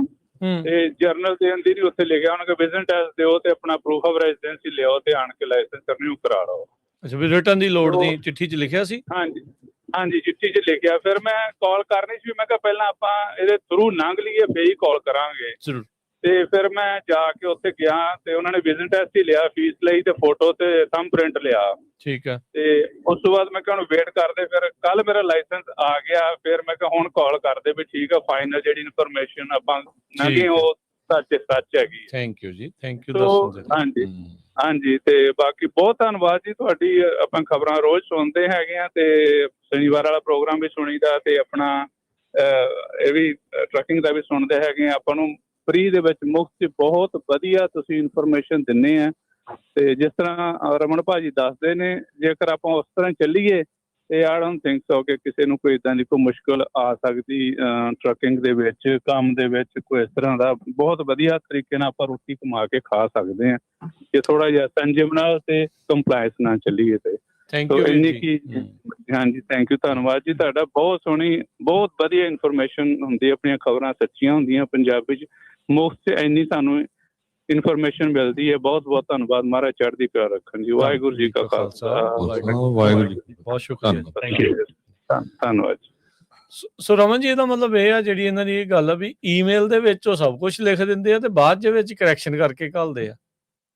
ਦੇਖੋ ਰਾਕਨ, DMV ਇੱਕ ਐਸੀ ਸੰਸਥਾ ਆ ਜਿਹਦੇ ਬਾਰੇ ਦੇ ਵਿੱਚ ਲਾਈਨ 'ਚ ਖੜੇ ਬੰਦੇ ਨੂੰ ਨਹੀਂ ਪਤਾ ਮੇਰੇ ਨਾਲ ਕੀ ਹੋਣਾ ਆ। ਸੋ ਮੈਂ ਇਹ ਕਹੂੰਗਾ ਕਿ ਤੁਹਾਨੂੰ ਕੁਛ ਵੀ ਆਵੇ, ਡੈਫੀਨੇਟਲੀ ਵੇਟ ਕਰ ਲਓ। ਜਿੱਦਾਂ ਭਾਜੀ ਉਹਨਾਂ ਨੇ ਕਿਹਾ, ਵੇਟ ਵੀ ਕਰ ਸਕਦੇ ਹਾਂ, that's fine, but get ready, ਆਪਣੇ ਆਪ ਨੂੰ ਰੈਡੀ ਰੱਖੋ। ਗੁਰੂ ਘਰ ਦੇ ਵਿੱਚ ਮੈਨੂੰ 2-3 ਸੱਜਣਾ ਨੇ ਮਿਲ ਕੇ ਇਹ ਗੱਲ ਦੱਸੀ ਆ ਕਿ ਉਹ 6 ਮਹੀਨੇ ਪਹਿਲਾਂ ਜਿਹੜਾ ਇੰਗਲਿਸ਼ ਦਾ ਟੈਸਟ ਦੇ ਕੇ ਆਏ ਸੀਗੇ ਤੇ ਆਪਣਾ ਸਾਰਾ ਟੈਸਟ ਇੰਗਲਿਸ਼ ਦੇ ਵਿੱਚ ਪਾਸ ਕਰਕੇ ਆਏ ਸੀਗੇ। 6 ਮਹੀਨੇ ਬਾਅਦ ਉਹਨਾਂ ਨੂੰ ਦੁਬਾਰਾ ਫਿਰ ਚਿੱਠੀ ਆ ਗਈ, ਫਿਰ ਆਣ ਕੇ ਟੈਸਟ। ਅੱਛਾ। ਇਹ ਹਾਂਜੀ, ਇਹ ਵੀ ਹੋ ਸਕਦਾ। ਮਤਲਬ ਇਹ DMV ਆ, ਇਹ ਜਿਹੜਾ ਉਹ ਕਹਿੰਦੇ ਨੇ ਵੀ ਅਮਰੀਕਾ ਗਾਟ ਟੈਲੈਂਟ, ਉਹ ਵਾਲਾ ਸ਼ੋਅ ਆ DMV ਦਾ, DMV ਗਾਟ ਟੈਲੈਂਟ। ਉਹ ਕੁਝ ਵੀ ਕਰ ਸਕਦੇ। ਜੀ, ਆਪਣੇ ਅਗਲੇ ਕਾਲਰ ਨੇ ਤਜਿੰਦਰ ਸੰਧੂ ਜੀ। ਹਾਂਜੀ, ਸਤਿ ਸ਼੍ਰੀ ਅਕਾਲ ਜੀ। ਸਤਿ ਸ਼੍ਰੀ ਅਕਾਲ ਜੀ। ਮੈਂ ਕੈਨੇਡਾ ਤੋਂ ਕਾਲ ਕਰ ਰਿਹਾ ਜੀ। ਕਈ ਨਹੀਂ, ਮੈਂ ਇੱਕ ਕੰਪਨੀ ਦਾ ਕੰਮ ਕਰਦਾ, ਟਾਟੋ ਦੀ ਕੰਪਨੀ ਆ ਇਹ, ਕਾਫੀ ਨਾਮੀ ਕੰਪਨੀ ਆ, ਵੱਡੀ। ਤੇ ਰਮਨ ਜੀ, ਕੁਐਸਚਨ ਤੁਹਾਡੇ ਲਈ ਆ ਵੀ ਜਿੱਦਾਂ ਟ੍ਰੇਲਰ ਇੱਕ ਪੁਆਇੰਟ ਤੇ ਡ੍ਰੌਪ ਕੀਤਾ, ਲੋਡਡ ਸੀਗਾ ਉਹ, ਉਸ ਤੋਂ ਬਾਅਦ ਖਾਲੀ ਚੱਕ ਕੇ ਸਾਨੂੰ 5 ਮੀਲ ਦੀ ਬਾੜ ਤੇ ਲੋਡਡ ਚੁਕਾਉਂਦੇ ਆ। ਇਹ ਠੀਕ ਆ ਕਿ ਨਹੀਂ? ਇਹ ਤੁਹਾਡੇ ਮੁਤਾਬਕ ਕਿੱਦਾਂ? ਇਸ ਤਰ੍ਹਾਂ ਜੀ, ਮੈਂ ਸਮਝਿਆ ਨਹੀਂ ਤੁਹਾਡੀ ਗੱਲ। ਤੁਸੀਂ ਉਧਰੋਂ ਕੈਨੇਡਾ ਤੋਂ ਲੋਡ ਲੈ ਕੇ ਆਏ ਤੁਸੀਂ? ਹਾਂ, ਡ੍ਰੌਪ ਕੀਤਾ ਇੱਕ ਸਪੌਟ ਤੇ, ਇੱਕ A ਪੁਆਇੰਟ ਤੇ ਡ੍ਰੌਪ ਕੀਤਾ। ਉਸ ਤੋਂ ਬਾਅਦ 5 ਮੀਲਾਂ ਤੋਂ ਜਾ ਕੇ ਉੱਥੋਂ ਸੇਮ ਸਪੌਟ ਤੋਂ ਜਿੱਥੇ ਲੋਡਡ ਡ੍ਰੌਪ ਕੀਤਾ ਉੱਥੋਂ ਖਾਲੀ ਚੱਕ ਲੈਣਾ, ਦੂਜਾ ਖਾਲੀ ਜੀ, ਤੇ ਖਾਲੀ ਚੱਕ ਕੇ ਉਸ ਤੋਂ ਬਾਅਦ 5 ਮੀਲਾਂ ਤੇ ਜਾ ਕੇ ਉਸ ਤੋਂ ਬਾਅਦ ਇੱਕ ਹੋਰ ਸਵਿਚ ਆ, ਉੱਥੇ ਲੋਡਡ ਖੜੇ ਹੁੰਦੇ ਆ, ਉੱਥੋਂ ਸਵਿਚ ਲੋਡਡ ਚੱਕ ਕੇ ਤਾਂ ਅਸੀਂ ਵਾਪਸ ਆ ਜਾਈਦਾ। ਆਈ ਡੋਂਟ ਥਿੰਕ ਸੋ ਕਿ ਉਹ ਰੌਂਗ ਮੂਵ ਹੈਗਾ ਆ। ਉਹਦੇ ਵਿੱਚ ਉਹ ਕੋਈ ਫਰੇਟ ਨਹੀਂ ਕਰ ਰਹੇ ਹੈਗੇ, ਉਹ ਸਿਰਫ ਆਪਣਾ ਟ੍ਰੇਲਰ ਮੂਵ ਕਰ ਰਹੇ ਹੈਗੇ ਆ। ਸੋ ਆਈ ਡੋਂਟ ਥਿੰਕ ਸੋ ਕਿ ਉਹਦੇ ਵਿੱਚ ਕੋਈ ਰੌਂਗ ਹੈ। ਉਹ ਡਿਫਰੈਂਟ ਕੰਪਨੀਆਂ ਜਿੱਥੋਂ ਲੋਡ ਚੱਕਦੇ ਆ ਅਸੀਂ। ਨਹੀਂ, ਮੈਂ ਸਮਝਦਾ ਤੁਹਾਡੀ ਗੱਲ ਨੂੰ, ਪਰ ਉਹ ਟ੍ਰੇਲਰ ਸਾਰੇ ਉਹਨਾਂ ਦੇ ਆ, ਰਾਈਟ? ਟ੍ਰੇਲਰ ਸਾਰੇ ਹੋਰ ਕੰਪਨੀ ਦੇ ਆ। ਹਾਂਜੀ, ਟ੍ਰੇਲਰ ਜਿੰਨਾ ਚਿਰ ਤੱਕ ਹਾਂਜੀ ਟ੍ਰੇਲਰ ਖਾਲੀ ਟ੍ਰੇਲਰ ਮੂਵ ਕਰ ਰਹੇ ਤੁਸੀਂ ਵਨ ਪਲੇਸ ਤੋਂ ਅਨਦਰ ਤੱਕ, ਆਈ ਡੋਂਟ ਥਿੰਕ ਸੋ ਕਿ it's a big problem because you are not moving the freight ਨਹੀਂ ਮੂਵ ਹੋ ਰਿਹਾ, ਉਹਦੇ ਵਿੱਚ ਸਿਰਫ ਖਾਲੀ ਟ੍ਰੇਲਰ ਮੂਵ ਹੋ ਰਿਹਾ। ਸੋ ਸਮ ਟਾਈਮ ਕੰਪਨੀਜ਼ ਜਿਹੜੀਆਂ ਆਪਣਾ ਟ੍ਰੇਲਰ ਜਿਹੜਾ ਆ ਉਹ ਪੁਆਇੰਟ A ਤੋਂ ਪੁਆਇੰਟ B ਤੇ ਮੂਵ ਕਰ ਲੈਂਦੀਆਂ ਜਸਟ ਟੂ ਲੋਡ। ਤੇ ਜੇ ਉਹ 5 ਮੀਲ ਦੀ ਦੂਰੀ ਦੇ ਉੱਤੇ ਹੈਗਾ ਤੇ ਆਈ ਡੋਂਟ ਥਿੰਕ ਸੋ ਕਿ ਇਹਦੇ ਵਿੱਚ ਕੋਈ ਏਡੀ ਉਹ ਵੀ ਖਾਲੀ ਮੂਵ ਕਰ ਰਹੇ ਆ, ਵੱਡੀ ਗੱਲ ਉਹਦੇ ਵਿੱਚ ਇਹ ਆ ਵੀ ਐਮਟੀ ਆ, right? So it's empty move ਹੈਗਾ ਆ, ਸੋ ਰੇਟ ਨਹੀਂ ਹੈ। ਕਈ ਵਾਰੀ ਅਸੀਂ 250 ਮੀਲ ਖਾਲੀ ਜਾਈਦਾ। ਨਹੀਂ 250 ਮੀਲ ਖਾਲੀ ਜਾਂਦੇ ਲੋਡ ਚੱਕਣ ਵਾਸਤੇ, ਰਾਈਟ? ਹਾਂਜੀ ਹਾਂਜੀ ਹਾਂਜੀ, ਉਹ ਤੁਸੀਂ ਲੋਡ ਚੱਕ ਕੇ ਜੇ ਵਾਪਸ ਕੈਨੇਡਾ ਚਲੇ ਜਾਂਦੇ ਆ, ਦੈਟਸ ਫਾਈਨ।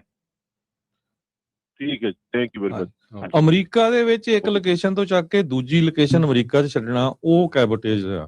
ਹਾਂਜੀ, ਫਰੇਟ ਹਾਂਜੀ, ਖਾਲੀ ਦਾ ਤੇ ਜੇ ਉਹਨਾਂ ਦੀ ਆਪਣੀ ਕੰਪਨੀ ਤੇ 2 ਲੋਕੇਸ਼ਨਾਂ ਵੀ ਹੋ ਸਕਦੀਆਂ ਨਾ। ਹਾਂ, ਉਹ ਇੱਕ ਲੋਕੇਸ਼ਨ ਤੋਂ ਦੂਜੀ ਲੋਕੇਸ਼ਨ ਤੇ। ਔਰ ਕਈ ਵਾਰੀ ਹੁੰਦਾ ਰਾਜਕਰਨ ਕਿ ਜੇ ਤੁਸੀਂ ਜਾਂਦੇ ਆ ਤਾਂ ਤੁਹਾਡਾ ਜਿਹੜਾ ਡ੍ਰੌਪ ਟ੍ਰੇਲਰ ਹੁੰਦਾ ਆ, ਉਹ ਲੋਡਡ ਟ੍ਰੇਲਰ ਆ, ਕਿਤੇ ਡ੍ਰੌਪ ਹੋਇਆ, ਮੰਨ ਲਓ ਵਾਲਮਾਰਟ ਤੇ ਡ੍ਰੌਪ ਹੋਇਆ, ਵਾਲਮਾਰਟ ਨੇ ਉਹ ਟ੍ਰੇਲਰ ਖਾਲੀ ਕਰਕੇ ਦੇਣਾ, ਤੁਸੀਂ ਵਾਪਸੀ ਲੋਡ ਚੱਕਣਾ ਆ ਹੋਮ ਡੀਪੋ ਦਾ ਯਾਰਡ ਚੋਂ। ਸੋ ਉੱਥੋਂ ਖਾਲੀ ਟ੍ਰੇਲਰ ਤੁਸੀਂ ਹੋਮ ਡੀਪੋ ਦੇ ਯਾਰਡ 'ਚ ਲੈ ਕੇ ਜਾਓਗੇ ਨਾ ਕਿਸ ਤਰ੍ਹਾਂ? ਉੱਥੋਂ ਹੀ ਫਿਰ ਤੁਸੀਂ ਵਾਪਸ ਜਾਓਗੇ ਨਾ ਲੋਡ ਲੈ ਕੇ। ਸੋ ਇਸ ਕਰਕੇ ਉਹ ਜਿਹੜਾ ਐਮਟੀ ਮੂਵ ਹੈਗਾ ਆ, ਆਈ ਡੋਂਟ ਥਿੰਕ ਸੋ ਇਟ ਖਬਰ ਇਸ ਚੀਜ਼ 'ਚ ਆਉਂਦਾ ਹੈਗਾ ਅਨਲੈਸ ਅੰਟਿਲ ਜਿਹੜਾ ਟ੍ਰੇਲਰ ਹੈ ਉਹ ਲੋਡਡ ਹੋਵੇ। ਜੀ ਬਿਲਕੁਲ। ਇੱਕ ਹੋਰ ਜਿਹੜੀ ਚੇਂਜ ਹੈਗੀ ਆ, ਓਰੇਗਨ ਦੇ ਵਿੱਚ ਜਿਹੜੀ weight mile tax bond policy ਆ, ਉਹ ਥੋੜ੍ਹੀ ਜਿਹੀ ਚੇਂਜ ਹੋਈ ਹੈਗੀ ਆ। ਯੂਜ਼ਲੀ ਜਿਹੜਾ ਓਰੇਗਨ ਹੈਗਾ ਆ, ਜਦੋਂ ਤੁਸੀਂ ਉਹਦੇ ਵਿੱਚੋਂ ਲੰਘਣਾ ਹੁੰਦਾ ਆ ਤੇ ਤੁਹਾਨੂੰ ਬੌਂਡ ਜਿਹੜਾ ਆ ਨੈਸੈਸਰੀ ਹੁੰਦਾ ਆ, ਪਹਿਲਾਂ ਹੁੰਦਾ ਸੀਗਾ, ਅੱਜ ਵੀ ਹੈਗਾ ਆ, ਪਰ ਉਹਦੇ ਵਿੱਚ ਥੋੜ੍ਹੀ ਜਿਹੀ ਉਹਨਾਂ ਨੇ ਚੇਂਜ ਕੀਤੀ ਹੈਗੀ ਆ ਕਿ ਨਾਓ ਜਿਹੜੀ ਓਰੇਗਨ ਸਟੇਟ ਹੈਗੀ ਆ, ਉਹਨਾਂ ਦੀ ਡਿਸਕ੍ਰਿਸ਼ਨ ਤੇ ਹੈਗਾ, ਡਿਸਕ੍ਰੀਟ ਹੈਗਾ ਕਿ ਉਹ ਤੁਹਾਨੂੰ ਬੌਂਡ ਜਿਹੜਾ ਵੇਵ ਵੀ ਕਰ ਸਕਦੇ ਆ ਨਵੇਂ ਅਕਾਊਂਟ ਨੂੰ ਇਨੀਸ਼ੀਅਲ ਐਨਰੋਲਮੈਂਟ ਦੇ ਉੱਤੇ। ਸੋ ਪਰ ਬੌਂਡ ਰਿਕੁਆਇਰਡ ਆ, ਇਹਦਾ ਇਹ ਮਤਲਬ ਨਹੀਂ ਕਿ ਬੌਂਡ ਰਿਕੁਆਇਰਡ ਨਹੀਂ ਆ, ਪਰ ਹੋ ਸਕਦਾ ਕਿ ਤੁਹਾਡਾ ਜਿਹੜਾ ਬੌਂਡ ਆ ਉਹ ਵੇਵ ਕਰ ਦੇਣ। ਸੋ $2000 ਦਾ ਬੌਂਡ ਹੁੰਦਾ ਆ, ਸੋ ਕਈ ਵਾਰੀ ਉਹ ਵੇਵ ਕਰ ਸਕਦੇ ਆ। ਪਹਿਲਾਂ ਤੇ ਹੁੰਦਾ ਸੀਗਾ ਕਿ ਹਰ ਇੱਕ ਨੇ ਹੀ ਬੌਂਡ ਲੈਣਾ ਆ, ਪਰ ਹੁਣ ਜਿਹੜਾ ਆ ਉਹ ਤੁਹਾਨੂੰ ਹੋ ਸਕਦਾ ਵੇਵ ਹੋ ਜਾਵੇ। ਪਰ ਇਹਦਾ ਮਤਲਬ ਇਹ ਨਹੀਂ ਗਾ ਕਿ ਤੁਸੀਂ ਆਟੋਮੈਟਿਕਲੀ ਸੋਚਣਾ ਵੀ ਮੈਨੂੰ ਚਾਹੀਦਾ ਜਾਂ ਮੈਨੂੰ ਨਹੀਂ ਚਾਹੀਦਾ। ਸੋ ਮੇਕ ਸ਼ੋਰ ਕਿ ਤੁਹਾਡੇ ਜਿਹੜੇ ਪਰਮਿਟਸ ਵਾਲੇ ਆ ਉਹਨਾਂ ਦੇ ਨਾਲ ਕਲੋਜ਼ਲੀ ਵਰਕ ਕਰੋ। ਜੇ ਤੁਸੀਂ ਓਰਗਨ 'ਚੋਂ ਮੂਵ ਕਰਦੇ ਆ ਤੇ ਓਰਗਨ ਦਾ ਜਿਹੜਾ ਬੌਂਡ ਪਾਲਿਸੀ ਹੈਗੀ ਥੋੜ੍ਹੀ ਜਿਹੀ ਚੇਂਜ ਹੋਈ ਜੀ। ਆਪਣੇ ਅਗਲੇ ਕਾਲਰ ਨੇ ਜੇ ਸਿੰਘ। ਹਾਂਜੀ ਬਾਈ, ਸਤਿ ਸ਼੍ਰੀ ਅਕਾਲ ਜੀ। ਸਤਿ ਸ਼੍ਰੀ ਅਕਾਲ ਜੀ। ਬਾਈ ਮੈਂ ਥੋੜੀ ਅਪਡੇਟ ਹੀ ਦੇਣੀ ਸੀ ਜੀ। ਆਪਾਂ ਜਿੱਦਾਂ ਹੁਣੇ ਗੱਲ ਕਰਦੇ ਸੀ ਵੀ ਆਈਸ ਐਨਫੋਰਸਮੈਂਟ ਐਰੀਜ਼ੋਨਾ ਦੇ ਵਿੱਚ, ਅੱਗੇ ਤਾਂ ਮੈਂ ਤੁਹਾਡੇ ਰੇਡੀਓ ਤੇ ਸੁਣਿਆ ਸੀ, ਬਟ ਅੱਜ ਵਾਕਈ ਦੇਖਿਆ ਵੀ ਇਹ ਗੱਲ ਸੱਚੀ ਆ। 23-24 ਐਲਟੀਟਿਊਡ ਤੋਂ ਲੈ ਕੇ ਐਰੀਜ਼ੋਨਾ I-40 ਵਿਦਿਨ 30-40 ਮਹੀਨਿਆਂ ਦੇ ਵਿੱਚ ਮੈਂ 3 ਟਰੱਕ ਪੁੱਲ ਓਵਰ ਕੀਤੇ ਹੋਏ ਦੇਖ ਲਏ। 2 ਜਗ੍ਹਾ ਤਾਂ ਬਾਰਡਰ ਪੈਟਰੋਲ ਵਾਲੇ ਸੀ। ਅੱਛਾ, ਬਾਰਡਰ ਪੈਟਰੋਲ। 2 ਜਗ੍ਹਾ ਬਾਰਡਰ ਪੈਟਰੋਲ ਵਾਲੇ ਸੀ, 1 ਜਗ੍ਹਾ ਅਨਮਾਰਕੀਟ ਗੱਡੀ ਆਈਸ ਵਾਲੇ ਸੀ। ਓਕੇ, ਸ਼ੋਲਡਰ ਤੇ ਪੁੱਲ ਕੀਤੇ ਪਏ। ਸੋ ਮੈਂ ਸਿਰਫ ਅਪਡੇਟ। ਠੀਕ ਆ। I-40 ਤੇ ਤੁਸੀਂ ਦੱਸਿਆ ਨਾ ਜੀ। ਆਵਾਜ਼ ਉਹਨਾਂ ਦੀ ਘੱਟ। ਕੱਲ ਵੀ ਇੱਕ ਮੁੰਡੇ ਨੇ ਜਿਹੜਾ ਉਹ ਦੱਸਿਆ ਸੀਗਾ ਵੀ ਉਹ ਟਰੱਕ ਸਟਾਪ ਤੋਂ ਜਦੋਂ ਨਿਕਲਣ ਲੱਗੇ ਤੇ ਕਿਸ ਤਰੀਕੇ ਦੇ ਨਾਲ ਆਈਸ ਵਾਲਿਆਂ ਨੇ ਉਹਨੂੰ ਪੁੱਛਿਆ। ਪ੍ਰੀ ਟ੍ਰਿਪ ਕਹਿੰਦੇ ਕਰਕੇ ਹਟਿਆ ਸੀ ਮੈਂ, ਉਹ ਮੁੰਡਾ ਦੱਸ ਰਿਹਾ ਸੀਗਾ ਵੀ ਪ੍ਰੀ ਟ੍ਰਿਪ ਕਰਕੇ ਹਟਿਆ ਸੀਗਾ ਤੇ ਉੱਥੇ ਆ ਗਏ ਤੇ ਟਰੱਕ ਸਟਾਪ ਦੇ ਜਦੋਂ ਦੀ ਬਾਹਰ ਨਿਕਲਣਾ ਹੁੰਦਾ ਟਰੱਕਾਂ ਨੇ, ਉੱਥੇ ਉਹਨਾਂ ਨੇ ਗੱਡੀ ਲਾਈ ਸੀ ਤੇ ਜਿਹੜੇ ਬੈਠੇ ਸੀਗੇ ਡਰਾਈਵਰ ਸੀਟ ਤੇ ਦਿਖਦੇ ਸੀਗੇ, ਉਹਨਾਂ ਨੂੰ ਸਵਾਲ ਜਵਾਬ ਹੋਏ ਤੇ ਪੁੱਛਿਆ, ਸਿੱਧਾ ਇਹੀ ਪੁੱਛਦੇ ਆ ਵੀ ਹਾਂ ਕਿੱਥੇ ਜੰਮਿਆ ਤੇ ਕੀ ਤੇਰਾ ਇਮੀਗ੍ਰੇਸ਼ਨ ਸਟੇਟਸ ਆ। ਉਹਦੇ ਕੋਲ ਲਾਇਸੈਂਸ ਨਹੀਂ ਸੀਗਾ, ਮੁੰਡੇ ਕੋਲ ਨਾਟ ਲਾਇਸੈਂਸ ਨਹੀਂ, ਸੌਰੀ, ਪਾਸਪੋਰਟ ਉਸਦੇ ਕੋਲ ਉਸ ਟਾਈਮ ਨਹੀਂ ਸੀਗਾ, ਫੋਟੋ ਸੀਗੀ ਜਾਂ ਕਾਪੀ ਸੀਗੀ, ਉਹਨੇ ਦਿਖਾਤੀ। ਉਹਨਾਂ ਨੇ ਚੈੱਕ ਚੁੱਕ ਕੀਤਾ ਤੇ ਉਹਨੂੰ ਬਾਅਦ 'ਚ ਜਾਣ ਦਿੱਤਾ। ਰੀਅਲ ID ਉਹਦੇ ਕੋਲ ਸੀਗੀ। ਉਹ ਕਹਿੰਦੇ ਵੀ ਉਹਨਾਂ ਏਜੰਟਸ ਨੇ ਇਹੀ ਕਿਹਾ ਵੀ ਅਸੀਂ ਨਹੀਂ ਇਸ ਨੂੰ ਜਿਹੜਾ ਉਹ ਮੰਨਦੇ। ਆਲਦੋ ਸਰਕਾਰ ਨੇ ਇਹੀ ਚੀਜ਼ ਕਹਿ ਕੇ ਸਾਰੀਆਂ ਚੀਜ਼ਾਂ ਜਿਹੜੀਆਂ ਉਹ ਬਣਾਈਆਂ, ਆਪ ਹੀ ਆਪਣੀਆਂ ਚੀਜ਼ਾਂ ਨੂੰ ਹੁਣ ਨਕਾਰ ਰਹੇ ਨੇ। ਤੇ ਫਿਰ ਬਾਅਦ 'ਚ ਕਹਿੰਦਾ ਵੀ ਉਹਨਾਂ ਦੀ ਟੋਨ ਸਖਤ ਹੀ ਸੀਗੀ ਇੱਕ ਹਿਸਾਬ ਦੇ ਨਾਲ। ਗੱਲਬਾਤ ਓਬਵੀਅਸਲੀ ਉਹਨੇ ਇੰਗਲਿਸ਼ 'ਚ ਹੀ ਕੀਤੀ ਹੋਣੀ, ਤਾਂ ਹੀ ਉਹ ਸਾਰੀਆਂ ਚੀਜ਼ਾਂ ਜਿਹੜੀਆਂ ਹੋਈਆਂ। ਤੇ ਕਹਿੰਦਾ ਵੀ ਸਖਤ ਇਸ ਲਹਿਜੇ 'ਚ ਸੀਗੀ ਤੇ ਉਹਨੇ ਨਾਲ ਉਹਨੂੰ ਚੇਤਾਵਨੀ ਵੀ ਦਿੱਤੀ ਵੀ ਕਹਿੰਦੇ ਵੀ ਇਸ ਵਾਰ ਤਾਂ ਤੂੰ ਬਚ ਗਿਆ ਤੋਂ ਭਾਵ ਵੀ ਤੇਰੇ ਕੋਲ ਪਾਸਪੋਰਟ ਨਹੀਂ ਸੀ, ਤੈਨੂੰ ਇੱਕ ਹਿਸਾਬ ਨਾਲ ਜਾਣ ਦਿੱਤਾ, ਮੇਕ ਸ਼ੋਰ ਕਰੀ ਵੀ ਅਗਲੀ ਦੀ ਪਾਸਪੋਰਟ ਤੇਰਾ ਨਾਲ ਹੋਵੇ। ਇਸ ਤਰੀਕੇ ਦੇ ਨਾਲ, ਇਸ ਲਹਿਜੇ ਦੇ ਨਾਲ ਕਹਿੰਦੇ ਵੀ ਉਹ ਲਾ ਐਨਫੋਰਸਮੈਂਟ ਵਾਲਿਆਂ ਨੇ, ਜਿਹੜੇ CBP ਵਾਲੇ ਸੀਗੇ, ਬਾਰਡਰ ਪੈਟਰੋਲ ਵਾਲੇ ਤੇ ਆਈਸ ਵਾਲੇ ਜਿਹੜੇ ਆਏ ਸੀਗੇ, ਵੀ ਉਹਨਾਂ ਨੇ ਇਸ ਤਰੀਕੇ ਦੇ ਨਾਲ ਉਸਨੂੰ ਜਿਹੜਾ ਉਹ ਦੱਸਿਆ ਸੀਗਾ। ਸੋ ਮੇਕ ਸ਼ੋਰ ਕਰੋ ਵੀ ਆਪੋ ਆਪਣਾ ਜਿਹੜਾ ਪੇਪਰ ਵਰਕ ਆ, ਆਪਣਾ ਇਮੀਗ੍ਰੇਸ਼ਨ ਸਟੇਟਸ ਵਾਲਾ, ਆਪਣੇ ਲਾਇਸੈਂਸ ਵਾਲਾ, ਉਹ ਸਾਰੀਆਂ ਚੀਜ਼ਾਂ ਜਿਹੜੀਆਂ ਤੁਹਾਡੇ ਕੋਲ ਜਿਹੜੀਆਂ ਹੋਣ। ਇੱਥੋਂ ਤੱਕ ਵੀ ਪੁੱਛਿਆ ਕਦੋਂ ਆਇਆ, ਵਿਆਹ ਦੇ ਪੱਕਾ ਹੋਇਆ, ਸੇਮ ਵੀ ਉਸੇ ਸਪਾਊਸ ਦੇ ਨਾਲ ਹੀ ਰਹਿਣਾ ਆ, ਉਹ ਵੀ ਚੀਜ਼ਾਂ ਕਹਿੰਦੇ ਵੀ ਇਸ ਤਰੀਕੇ ਦੇ ਨਾਲ ਪੁੱਛ ਰਹੇ ਸੀ। ਸੋ ਇਮੀਗ੍ਰੇਸ਼ਨ ਦੇ ਉੱਤੇ ਤੇ ਇੰਗਲਿਸ਼ ਦੇ ਉੱਤੇ ਜਿਹੜਾ ਉਹਨਾਂ ਦਾ ਸਭ ਤੋਂ ਜ਼ਿਆਦਾ ਜਿਹੜਾ ਫੋਕਸ ਆ ਓਬਵੀਅਸਲੀ ਇਸ ਟਾਈਮ ਇਸ ਇਨਫੋਰਸਮੈਂਟ ਦੇ ਦੌਰਾਨ ਚੱਲ ਰਿਹਾ ਹੈਗਾ ਆ ਜੀ। ਤੇ ਆਪਣੇ ਜਿਹੜੇ ਅਗਲੇ ਕਾਲਰ ਨੇ ਅਮਰੀਕ ਜੀ। ਹਾਂਜੀ, ਸਤਿ ਸ਼੍ਰੀ ਅਕਾਲ ਜੀ। ਸਤਿ ਸ਼੍ਰੀ ਅਕਾਲ ਜੀ ਸਾਰਿਆਂ ਨੂੰ। ਸਤਿ ਸ਼੍ਰੀ ਅਕਾਲ ਜੀ। ਸਤਿ ਸ਼੍ਰੀ ਅਕਾਲ ਭਾਈ, ਮੈਂ ਇੱਕ ਛੋਟੀ ਜਿਹੀ ਚੀਜ਼ ਐਡ ਕਰਨਾ ਚਾਹੁੰਦਾ, ਜਿਹੜੀ ਉਹ ਕੈਨੇਡੀਅਨ ਟਰਕਿੰਗ ਦੇ ਬਾਰੇ ਗੱਲ ਕਰ ਰਹੇ ਸੀ ਨਾ ਜੀ। ਇਰਰਿਸਪੈਕਟਿਵ ਕੋਈ ਕੈਨੇਡੀਅਨ ਕੰਪਨੀ ਆ ਚਾਹੇ US ਕੰਪਨੀ ਆ, ਜੇ ਉਹਦੇ ਕੋਲ ਅਥਾਰਟੀਆਂ ਹੈਗੀਆਂ, ਉਹ ਆਪਰੇਟ ਕਰ ਰਹੀ ਆ, ਮੇਨ ਚੀਜ਼ ਜਿਹਦੇ ਉੱਤੇ ਡਿਪੈਂਡ ਕਰਦਾ ਕਿ ਡਰਾਈਵਰ ਕਿਹੜਾ ਸੀਟ ਤੇ ਬੈਠਾ। ਜੇ ਕੈਨੇਡੀਅਨ ਕੰਪਨੀ US ਡਰਾਈਵਰ ਨੂੰ ਐਮਪਲੋਏ ਕਰ ਰਹੀ ਆ, it can still pick up in US and drop in US। ਜਿਹੜੀ ਮੂਵਮੈਂਟ ਆ, it depends upon the driver, not on the company. ਜੇ ਡਰਾਈਵਰ US ਸਿਟੀਜ਼ਨ ਆ, he can pick up in US and he can drop in US। Same ਚੀਜ਼ ਉੱਧਰ Canada 'ਚ apply ਹੁੰਦੀ ਆ। ਜੇ US ਦਾ ਡਰਾਈਵਰ ਕੋਈ ਉੱਧਰ ਗਿਆ ਆ, ਚਾਹੇ ਕੈਨੇਡੀਅਨ ਕੰਪਨੀ ਆ, ਉਹ ਉਸ ਚੀਜ਼ ਉਹਦੇ ਉੱਤੇ ਵੀ ਲਾਗੂ ਹੁੰਦੀ ਹੈ। So it the move depends upon the driver, not on the truck ਔਰ ਦਾ ਟਰਕਿੰਗ ਕੰਪਨੀ। ਯਾ ਓਕੇ ਜੀ, ਥੈਂਕ ਯੂ। ਮਿਹਰਬਾਨੀ ਜੀ। ਜੀ ਰਮਨ ਜੀ। ਰਮਨ ਜੀ। ਹਾਂਜੀ ਰਮਨ ਜੀ, ਆਵਾਜ਼ ਤੁਹਾਡੀ ਬੰਦ ਹੋਈ ਪਈ ਸੀ। ਹਾਂਜੀ ਜੀ। ਹਾਂਜੀ, ਮੈਂ ਕਿਹਾ ਵੀ ਇੱਥੇ ਮੈਨੂੰ ਕੋਈ ਕਲੈਰਿਟੀ ਨਹੀਂ ਹੈਗੀ, so I can not comment on it ਕਿ ਇੱਦਾਂ ਹੋ ਸਕਦਾ, ਕੀਤਾ ਜਾ ਸਕਦਾ। So I have to check. ਹਾਂ, ਇਹ ਚੈੱਕ ਕਰਿਓ ਫਿਰ। ਹਾਂ, ਉੱਦਾਂ ਵੈਸੇ ਹਾਂਜੀ, ਕਿਉਂਕਿ ਕੈਬੋਟਾਜ ਵਾਇਲੇਸ਼ਨ ਦੇ ਵਿੱਚ ਫੋਰਨ ਕੈਰੀਅਰ ਵੀ ਲਿਖਿਆ ਹੁੰਦਾ, ਟਰੱਕ ਡਰਾਈਵਰ ਵੀ ਲਿਖਿਆ ਹੁੰਦਾ ਆ। ਸੋ ਇਹ ਦੋਨਾਂ ਦਾ ਮਿਕਸਚਰ ਆ ਜਾਂ ਇਕੱਲੀ ਇੱਕ ਇੱਕ ਚੀਜ਼ ਆ, ਇਹ ਡੈਫੀਨੇਟਲੀ ਜ਼ਰੂਰ ਜਿਹੜਾ ਰਮਨ ਜੀ ਪਤਾ ਕਰਨ ਦੀ ਜਿਹੜੀ ਉਹ ਤੁਸੀਂ ਕੋਸ਼ਿਸ਼ ਕਰਿਓ, ਤੇ ਜਦੋਂ ਵੀ ਪਤਾ ਲੱਗਦਾ ਤਾਂ ਫਿਰ ਇਸ ਨੂੰ ਜਿਹੜਾ ਅਪਡੇਟ ਆ ਉਹ, ਕਿਉਂਕਿ ਇਹਦੇ 'ਚ ਨਾ ਉਹ ਨਹੀਂ ਲਿਖਿਆ ਵੀ ਜਦੋਂ ਫੋਰਨ ਰਜਿਸਟਰਡ ਕੈਰੀਅਰ ਜਾਂ ਡਰਾਈਵਰ ਲੀਗਲੀ ਐਂਟਰਸ ਏ ਕੰਟਰੀ, ਹਨਾ। ਸੋ ਜੇ ਡਰਾਈਵਰ ਇੱਥੇ ਦਾ ਆ, ਕੈਰੀਅਰ ਕੈਨੇਡਾ ਦਾ, ਫਿਰ ਤਾਂ ਉਹੀ ਹੋਇਆ।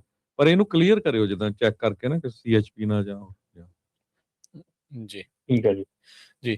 ਤੇ ਰਮਨ ਜੀ, ਇਸ ਤੋਂ ਇਲਾਵਾ ਹੋਰ ਜਿਹੜਾ ਕਿਹੜਾ ਟੌਪਿਕ ਆ ਜਿਹੜਾ ਟਰੱਕਿੰਗ ਦੇ ਵਿੱਚ ਇਸ ਟਾਈਮ ਜਿਸ ਦੀ ਚਰਚਾ ਜਿਹੜੀ ਉਹ ਜ਼ਿਆਦਾ ਜਿਹੜੀ ਇਸ ਟਾਈਮ ਚੱਲ ਰਹੀ ਆ, ਜੇ ਟੈਕਨੋਲੋਜੀ ਵਾਲੇ ਐਂਗਲ ਤੋਂ ਜੇ ਗੱਲ ਕਰਨੀ ਹੋਵੇ, ਕੀ ਜਿਹੜੀਆਂ ਸਿਚੁਏਸ਼ਨਸ ਆ ਉਹ ਇਸ ਟਾਈਮ ਅੱਗੇ ਨੂੰ ਵੱਧ ਰਹੀਆਂ ਜੀ?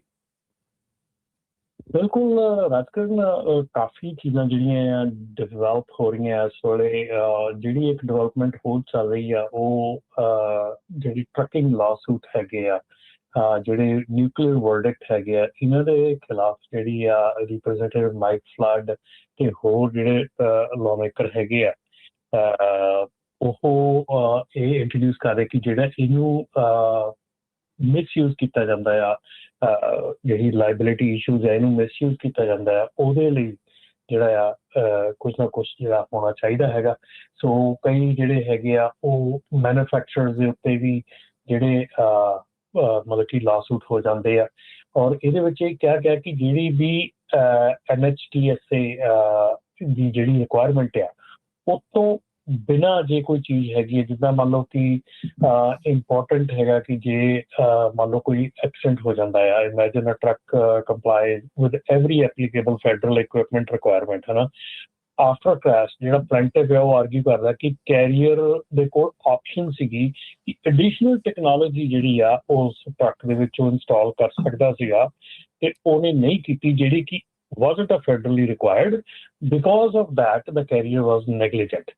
ਸੋ ਇਹ ਜਿਹੜੀ ਚੀਜ਼ ਆ, ਇਸ ਚੀਜ਼ ਦੇ ਉੱਤੇ ਕਾਬੂ ਪਾਉਣ ਦੇ ਲਈ, ਕਿਉਂਕਿ ਇਹ ਚੀਜ਼ਾਂ ਕਾਫੀ ਹੱਦ ਤੱਕ ਇਸ ਵੇਲੇ ਚੱਲ ਰਹੀਆਂ ਹੈਗੀਆਂ, ਜਿਹੜੇ ਨਿਊਕਲੀਅਰ ਵਰਡਿਕਟ ਆਉਂਦੇ ਆ। ਸੋ ਇਹਨੂੰ ਰੋਕਣਾ ਤੇ ਇਹਦੀ ਰੋਕਥਾਮ ਵਾਸਤੇ ਵੀ ਜਿਹੜਾ ਇੱਕ ਲੈਜਿਸਲੇਸ਼ਨ ਹੈਗੀ ਆ ਉਹ ਇੰਟਰੋਡਿਊਸ ਹੋਈ ਹੈਗੀ ਆ। ਸੋ ਉਹਦੇ ਤੇ ਵੀ ਕੰਮ ਚੱਲ ਰਿਹਾ ਹੈਗਾ, ਪਰ ਡੈਫੀਨੇਟਲੀ ਜਿਹੜੀਆਂ ਚੀਜ਼ਾਂ ਹੋਰ ਹੈਗੀਆਂ, ਹੋਰ ਇੱਕ ਗੱਲ ਕਰਨ ਵਾਲੀ ਹੈਗੀ, ਜਿਹੜਾ ਆਪਣਾ ਆਪਾਂ ਕਹਿੰਦੇ ਸੀਗੇ ਜਿਹੜਾ ਲੁਈਜ਼ੀਆਨਾ ਦੇ ਵਿੱਚ, ਨਿਊ ਆਰਲੀਨਸ ਦੇ ਵਿੱਚ ਸਟੇਜ ਕ੍ਰੈਸ਼ ਜਿਹੜੇ ਕੀਤੇ ਜਾਂਦੇ ਸੀਗੇ, ਉਹਦੇ ਵਿੱਚ ਵੀ ਜਿਹੜੇ 63 ਡਿਫੈਂਡੈਂਟਸ ਜਿਹੜੇ ਉਹਨਾਂ ਨੇ ਚਾਰਜ ਕੀਤੇ ਸੀ, ਉਹਨਾਂ ਦੀ ਕੋਰਟ ਡੇਟ ਸ਼ੁਰੂ ਹੋਣੀ ਸੀਗੀ, ਤੇ 2000 ਮੇਰੇ ਖਿਆਲ 20 ਦੇ ਵਿੱਚ ਜਾਂ 2020 ਦੇ ਵਿੱਚ, ਸਤੰਬਰ 2020 ਦੇ ਵਿੱਚ ਜਿਹੜਾ ਮੇਨ ਉਹਦਾ ਸ਼ਾਨ ਸੀਗਾ ਜਿਹੜਾ ਉਹਦਾ ਪ੍ਰੋਸੀਕਿਊਟਰ ਦਾ ਜਿਹੜਾ ਵਿਟਨੈਸ ਸੀਗਾ, ਪ੍ਰਾਈਮ ਵਿਟਨੈਸ ਸੀਗਾ, ਜਿਹੜਾ ਕਿ ਐਕਚੁਅਲੀ ਸਲੈਮਰ ਦੇ ਨਾਂ ਤੋਂ ਜਾਣਿਆ ਜਾਂਦਾ ਸੀਗਾ, ਜਿਹੜਾ ਕਿ ਸਾਰਾ ਕੁਛ ਕਰਦਾ ਸੀ, ਉਹਨੂੰ ਮਾਰ ਦਿੱਤਾ ਗਿਆ ਸੀਗਾ ਉਹਦੇ ਮਦਰ ਦੇ ਘਰੇ। ਸੋ ਉਹਦੇ ਉੱਤੇ ਜਿਹੜਾ ਹੁਣ ਗਾਂ ਕੇਸ ਜਿਹੜਾ ਉਹ ਚੱਲ ਰਿਹਾ ਹੈਗਾ। ਸੋ ਇਹ ਆਲਮੋਸਟ ਜਿਹੜਾ ਆਪਰੇਸ਼ਨ ਹੈਗਾ ਆ ਇਹ 2011 ਤੋਂ ਲੈ ਕੇ 2024 ਤੱਕ ਚੱਲਦਾ ਰਿਹਾ ਸੀਗਾ। ਸੋ ਇਹਦੇ ਲਈ ਮੈਂ ਗੱਲ ਕਹੂੰਗਾ ਕਿ ਜਿਹੜੀਆਂ ਵੀ ਟਰੱਕਿੰਗ ਕੰਪਨੀਆਂ ਹੈਗੀਆਂ ਆ ਉੱਧਰ ਜਾਂਦੀਆਂ ਹੈਗੀਆਂ ਜਾਂ ਕਿਸੇ ਵੀ ਸਟੇਟ 'ਚ ਕਿਤੇ ਵੀ ਜਾਂਦੇ ਆ ਤੁਸੀਂ, ਸੋ ਇਹਦੇ ਵਿੱਚ ਇੱਕ ਗੱਲ ਧਿਆਨ 'ਚ ਰੱਖੋ ਕਿ ਨਾਟ ਐਵਰੀ ਕਲੂਜਨ ਜਿਹਦੇ ਵਿੱਚ ਟਰੱਕ ਇਨਵੋਲਵ ਹੈਗਾ ਉਹ ਨੈਸੈਸਰਲੀ ਐਕਸੀਡੈਂਟ ਹੈਗਾ।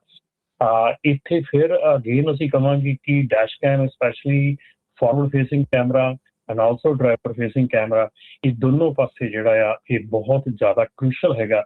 ਦੇਖੋ ਰਾਜਨ, ਹੁਣ ਤੁਸੀਂ ਕਈ ਵਾਰੀ ਇੰਗਲਿਸ਼ ਦੀ ਜਿਹੜੀ ਆਪਾਂ ਟਿਕਟ ਆ, ਜੇ ਤੁਹਾਨੂੰ ਇੰਗਲਿਸ਼ ਦੀ ਟਿਕਟ ਮਿਲ ਰਹੀ ਆ ਕਿ ਇਹ ਪ੍ਰੋਫੀਸ਼ੀਐਂਟ ਨਹੀਂ ਬੰਦਾ ਇੰਗਲਿਸ਼ ਦੇ ਵਿੱਚ, ਠੀਕ ਆ, ਜੇ ਤੁਹਾਡਾ dash cam driver facing camera ਚੱਲ ਰਿਹਾ, ਤੁਸੀਂ ਟਰੱਕ ਦੇ ਵਿੱਚ ਤੁਹਾਨੂੰ ਪੁੱਲ ਕੀਤਾ ਉਹ ਚੱਲ ਰਿਹਾ, ਔਰ ਤੁਸੀਂ ਪ੍ਰੋਪਰਲੀ ਇੰਗਲਿਸ਼ 'ਚ ਜਵਾਬ ਦੇ ਰਹੇ ਆ, ਪ੍ਰੋਪਰ ਤੁਸੀਂ ਸਾਰਾ ਕੁਝ ਕਰ ਰਹੇ ਆ, ਤੇ ਤੁਹਾਨੂੰ ਸਟਿਲ ਉਹ ਲਾਅ ਇਨਫੋਰਸਮੈਂਟ ਵਾਲਾ ਟਿਕਟ ਦੇ ਦਿੰਦਾ ਇੰਗਲਿਸ਼ ਪ੍ਰੋਫੀਸ਼ੀਐਂਸੀ ਦੀ, ਤੇ ਤੁਸੀਂ ਉਹ ਟਿਕਟ ਨੂੰ ਕੋਰਟ 'ਚ ਫਾਈਟ ਕਰ ਸਕਦੇ ਆ, ਇਨਕਲੂਡਿੰਗ ਤੁਹਾਡੀ ਡੈਸ਼ ਕੈਮ ਦੀ ਵੀਡੀਓ ਦੇ ਨਾਲ। ਸੋ ਇਹ ਚੀਜ਼ਾਂ ਜਿਹੜੀਆਂ ਹੈਗੀਆਂ ਇਹ ਬਹੁਤ ਜ਼ਿਆਦਾ ਜ਼ਰੂਰੀ ਹੋ ਗਈਆਂ। ਜਿਹੜੇ dash cam forward facing and driver facing ਆ, ਇਹ ਬਹੁਤ ਕ੍ਰਿਟੀਕਲ ਹੋ ਗਏ ਆ। ਸੋ ਇਸ ਕਰਕੇ ਜਿਹੜੇ ਕੈਰੀਅਰਸ ਆ ਦੇ ਸ਼ੁੱਡ ਪ੍ਰੀਜ਼ਰਵ। ਹੁਣ ਦੇਖੋ ELD ਡਾਟਾ ਜਿਹੜਾ ਆ, ਜੇ ਰਾਜਕਰਨ ਹੁਣ ਜਿਹੜਾ ਇਸ ਵੇਲੇ ਬਹੁਤ ਜਿਹੜੀ ਚੀਜ਼ ਇੱਕ ਚੱਲ ਰਹੀ ਹੈਗੀ ਆ, ਉਹ ਚੱਲ ਰਹੀ ਹੈਗੀ ਆ ਕਿ ਕੈਮਰਾਜ਼ ਜਿਹੜੇ ਆ ਸਕੇਲ 'ਤੇ ਲੱਗੇ ਹੈਗੇ ਆ, ਉਹ ਟਰੈਕ ਕਰਦੇ ਹੈਗੇ ਤੁਹਾਨੂੰ, ਤੁਹਾਡੀ ELD ਸ਼ੋ ਕਰ ਰਹੀ ਆ ਤੁਸੀਂ ਡੈਲਸ ਦੇ ਵਿੱਚ 3 ਵਜੇ ਪਹੁੰਚ ਗਏ ਆ, ਪਰ ਤੁਹਾਡਾ ਕੈਮਰਾ ਤੁਹਾਨੂੰ ਟਰੈਕ ਕਰ ਰਿਹਾ ਕਿ ਤੁਸੀਂ ਮਿਸਿਸਿਪੀ ਦੇ ਵਿੱਚ ਆ, ਠੀਕ ਹੈ ਨਾ। ਸੋ ਉਹ ਚੀਜ਼ਾਂ ਜਿਹੜੀਆਂ ਹੈਗੀਆਂ ਇਹ ਬਿਲਕੁਲ ਇਸ ਵੇਲੇ ਬਹੁਤ ਕ੍ਰਿਟੀਕਲ ਹੈਗੀਆਂ। ਸੋ ਤੁਹਾਡਾ ਜਿਹੜਾ ELD ਦਾ ਓਰੀਜਨਲ ਡਾਟਾ ਹੈਗਾ, GPS data, dash cam footage, dispatch messages, telematics, ਇਹ ਸਾਰਾ ਕੁਛ ਬੜਾ ਸੀਰੀਅਸਲੀ ਲਿਆ ਜਾਂਦਾ ਜਦੋਂ ਕੋਈ ਐਕਸੀਡੈਂਟ ਹੋ ਜਾਂਦਾ ਹੈ। ਐਂਡ ਇਹ ਸਾਰਾ ਕੁਛ ਹੀ ਇਲੈਕਟ੍ਰੋਨਿਕਲੀ ਸਮਨ ਕਰਕੇ ਤੁਹਾਡੇ ਸਿਸਟਮ ਦੇ ਵਿੱਚੋਂ ਸਾਰਾ ਕੁਝ ਇਲੈਕਟ੍ਰੋਨਿਕਲੀ ਮੰਗਾਇਆ ਜਾ ਸਕਦਾ। ਉਹਦੇ ਵਿੱਚ ਐਡਿਟ ਕੀਤਾ ਸਮਾਨ ਨਹੀਂ ਆਉਣਾ ਤੁਹਾਡਾ, ਉਹ ਚੀਜ਼ ਓਰੀਜਨਲ ਆਉਣਾ।